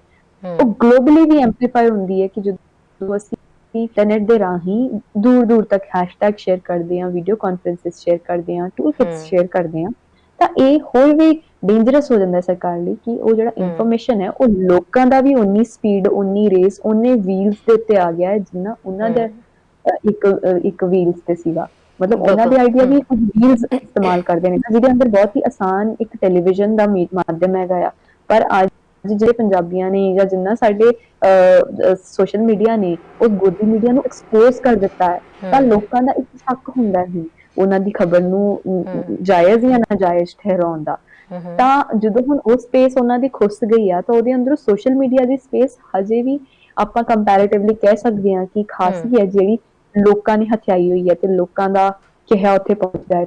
ਪਰ ਇਹਦੀ ਸੈਂਸਰਸ਼ਿਪ ਔਰ ਇਸ ਤਰੀਕੇ ਦੀ ਜਿਹੜੀ UAPA ਵਰਗੇ ਸੈਡੀਸ਼ੀਅਸ ਚਾਰजेस ਲਗਾਉਣ ਦੇ ਨਾਲ ਇਹ ਕੋਸ਼ਿਸ਼ ਕਰ ਰਹੇ ਨੇ ਕਿ ਉਹਨਾਂ ਆਵਾਜ਼ਾਂ ਨੂੰ ਦਬਾ ਦਿੱਤਾ ਜਾਏ। ਜੀ ਕਾਨੂੰਪ੍ਰਿਆ, ਨੌਦੀਪ ਮਜ਼ਦੂਰਾਂ ਦੀ ਆਵਾਜ਼ ਚੁੱਕਦੀ ਸੀਗੀ, ਔਰ ਗ੍ਰੇਟਾ ਦੀ ਗੱਲ ਕਰ ਲਈਏ, ਵਾਤਾਵਰਨ ਦੀ ਗੱਲ ਕਰਦੀ ਹੈ, ਦਿਸ਼ਾ ਵਾਤਾਵਰਨ ਦੀ ਗੱਲ ਕਰਦੀ ਹੈ। ਕਾਨੂੰਪ੍ਰਿਆ ਜਿਹੜੀ ਹੈ ਉਹ ਇਲੈਕਸ਼ਨਸ ਦੇ ਵਿੱਚ ਪਾਰਟਿਸਿਪੇਟ ਕਰਦੀ ਹੈ, ਚੋਣਾਂ ਦੇ ਵਿੱਚ ਹਿੱਸਾ ਲੈਂਦੀ ਹੈ, ਬਹੁਤ ਸਾਰੇ ਮੁੱਦਿਆਂ ਤੇ ਬੇਬਾਕ ਤਰੀਕੇ ਨਾਲ ਆਪਣੀ ਗੱਲਬਾਤ ਰੱਖਦੀ ਹੈ। ਕਾਨੂੰਪ੍ਰਿਆ ਵਰਗੀਆਂ ਹੋਰ ਬਹੁਤ ਸਾਰੀਆਂ ਕੁੜੀਆਂ ਜਿਹੜੀਆਂ ਨੇ ਉਹ ਅੱਜ ਕੱਲ੍ਹ ਇਲੈਕਸ਼ਨਸ ਦੇ ਵਿੱਚ ਖੜਦੀਆਂ ਨੇ, ਯੂਨੀਵਰਸਿਟੀ ਤੋਂ ਹੀ ਇਲੈਕਸ਼ਨ ਜਿਹੜੀ ਆ ਉਹਨਾਂ ਦੀ ਲੜਨ ਦੀ ਹੈ ਨੀਂਹ ਰੱਖ ਦਿੱਤੀ ਜਾਂਦੀ ਹੈ। ਸੋ ਲੱਗਦਾ ਹੈ ਕਿ ਜਦੋਂ ਔਰਤਾਂ ਰਾਜਨੀਤਿਕ ਹੁੰਦੀਆਂ ਨੇ ਤਾਂ ਰਾਜਨੀਤੀ ਚਲਾਉਣ ਵਾਲਿਆਂ ਨੂੰ ਬਹੁਤ ਦਿੱਕਤ ਹੋ ਜਾਂਦੀ ਹੈ। ਸਪੈਸ਼ਲੀ ਕੁਐਸਚਨ ਉਦੋਂ ਹੁੰਦਾ ਹੈ ਕਿ ਰਾਜਨੀਤਿਕ ਹੋ ਜਾਂਦੀਆਂ ਨੇ ਜਾਂ ਪੋਲੀਟੀਕਲ ਹੋ ਜਾਂਦੀਆਂ ਨੇ, ਇੱਕ ਵੱਡੀ ਪ੍ਰੋਬਲਮ ਖੜੀ ਹੋ ਜਾਂਦੀ ਇਸ ਲਈ ਕਿ ਜਿਹੜੀਆਂ ਔਰਤਾਂ ਨੂੰ ਨਹੀਂ ਕਿਸੇ ਹੀ ਸਿਰਫ ਪਾਲਣਾ ਕਰਨੀ ਸਿਖਾਈ ਹੁੰਦੀ ਹੈ, ਸਵਾਲ ਕਰਨ ਤੋਂ ਮਨਾ ਕੀਤਾ, ਉਹ ਜਦੋਂ ਸਵਾਲ ਕਰਨ ਲੱਗ ਜਾਣ, ਉਹ ਜਦੋਂ ਚੁਣੌਤੀਆਂ ਦੇਣ ਲੱਗ ਜਾਣ, ਤਾਂ ਇਸ ਭਾਦੀ ਪੈ ਜਾਂਦੀ ਹੈ ਵੀ ਉਹ ਕਿੱਦਾਂ ਮੇਨਟੇਨ ਕਰਨਾ। ਹਾਇਰਾਰਕੀ ਵਾਲਾ ਸਟਰਕਚਰ ਇੱਥੇ ਕ੍ਰੀਏਟ ਕੀਤਾ ਜਾਂਦਾ ਹੈ। ਮੁੜਨ ਜਾਂਦੇ ਵਰਗ ਵੀ ਪਾਰਟਿਸਿਪੇਟ ਕਰਨ ਲੱਗ ਜਾਂਦੇ ਨੇ।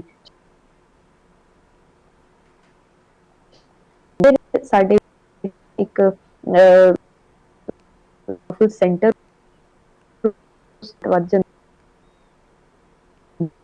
ਦੇ ਅੰਦਰ ਵੀ ਅਗਰ ਆਪਾਂ ਗੱਲ ਕਰੀਏ, ਜਿਸ ਵਿੱਚ ਔਰਤ ਐਕਟਿਵਿਸਟ ਅਗਰ ਮੈਂ ਨਾਮ ਲਵਾਂ, ਦਿਵਾਂਗਨਾ, ਨਤਾਸ਼ਾ, ਨੌਦੀਪ, ਨੌਦੀਪ ਦੀਆਂ ਇਨਫੈਕਟ 2 ਸਿਸਟਰਸ ਵੀ ਜਿਹੜੀਆਂ ਐਕਟਿਵਿਸਟ ਨੇ, ਉਹਦੇ ਇਲਾਵਾ ਵੀ ਹੋਰ ਇੰਨੇ ਸਾਰੇ ਐਕਟਿਵਿਸਟ ਅੱਜ ਸਾਡੇ ਸਾਹਮਣੇ ਆ ਰਹੇ ਨੇ, ਤੇ ਉਹਨਾਂ ਦੇ ਵਿੱਚੋਂ ਔਰਤਾਂ ਦੀ ਇੱਕ ਵੱਡੀ ਗਿਣਤੀ ਹੈ ਵੀ ਜਿਹੜੀ ਨਾ ਕਿ ਸਿਰਫ ਇਸ ਸਿਸਟਮ ਦੀ ਪੂੰਜੀਵਾਦੀਆਂ ਇੱਕ ਫਿਊਡਲਿਜ਼ਮ ਨੂੰ ਚੈਲੰਜ ਕਰ ਰਹੀ ਹੈ, ਨਾਲ ਦੇ ਨਾਲ ਇੱਕ ਪੇਟਰੀਆਰਕੀ ਨੂੰ ਵੀ ਚੈਲੰਜ ਕਰ ਰਹੀ ਹੁੰਦੀ ਹੈ। ਤਾਂ ਇਹਨਾਂ ਦੇ ਬਰਦਾਸ਼ਤ ਤੋਂ ਬਾਹਰ ਹੋ ਜਾਂਦਾ ਹੈ ਕਿ ਇਹ ਕਿੱਦਾਂ ਹੋ ਗਿਆ ਕਿ ਹੁਣ ਔਰਤਾਂ ਵੀ ਇਸ ਪੋਲਿਟਿਕਸ ਦੇ ਅੰਦਰ ਪਾਰਟਿਸਿਪੇਟ ਕਰਨ ਲੱਗੀਆਂ ਔਰ ਆਵਾਜ਼ ਉਠਾਉਣ ਲੱਗੀਆਂ।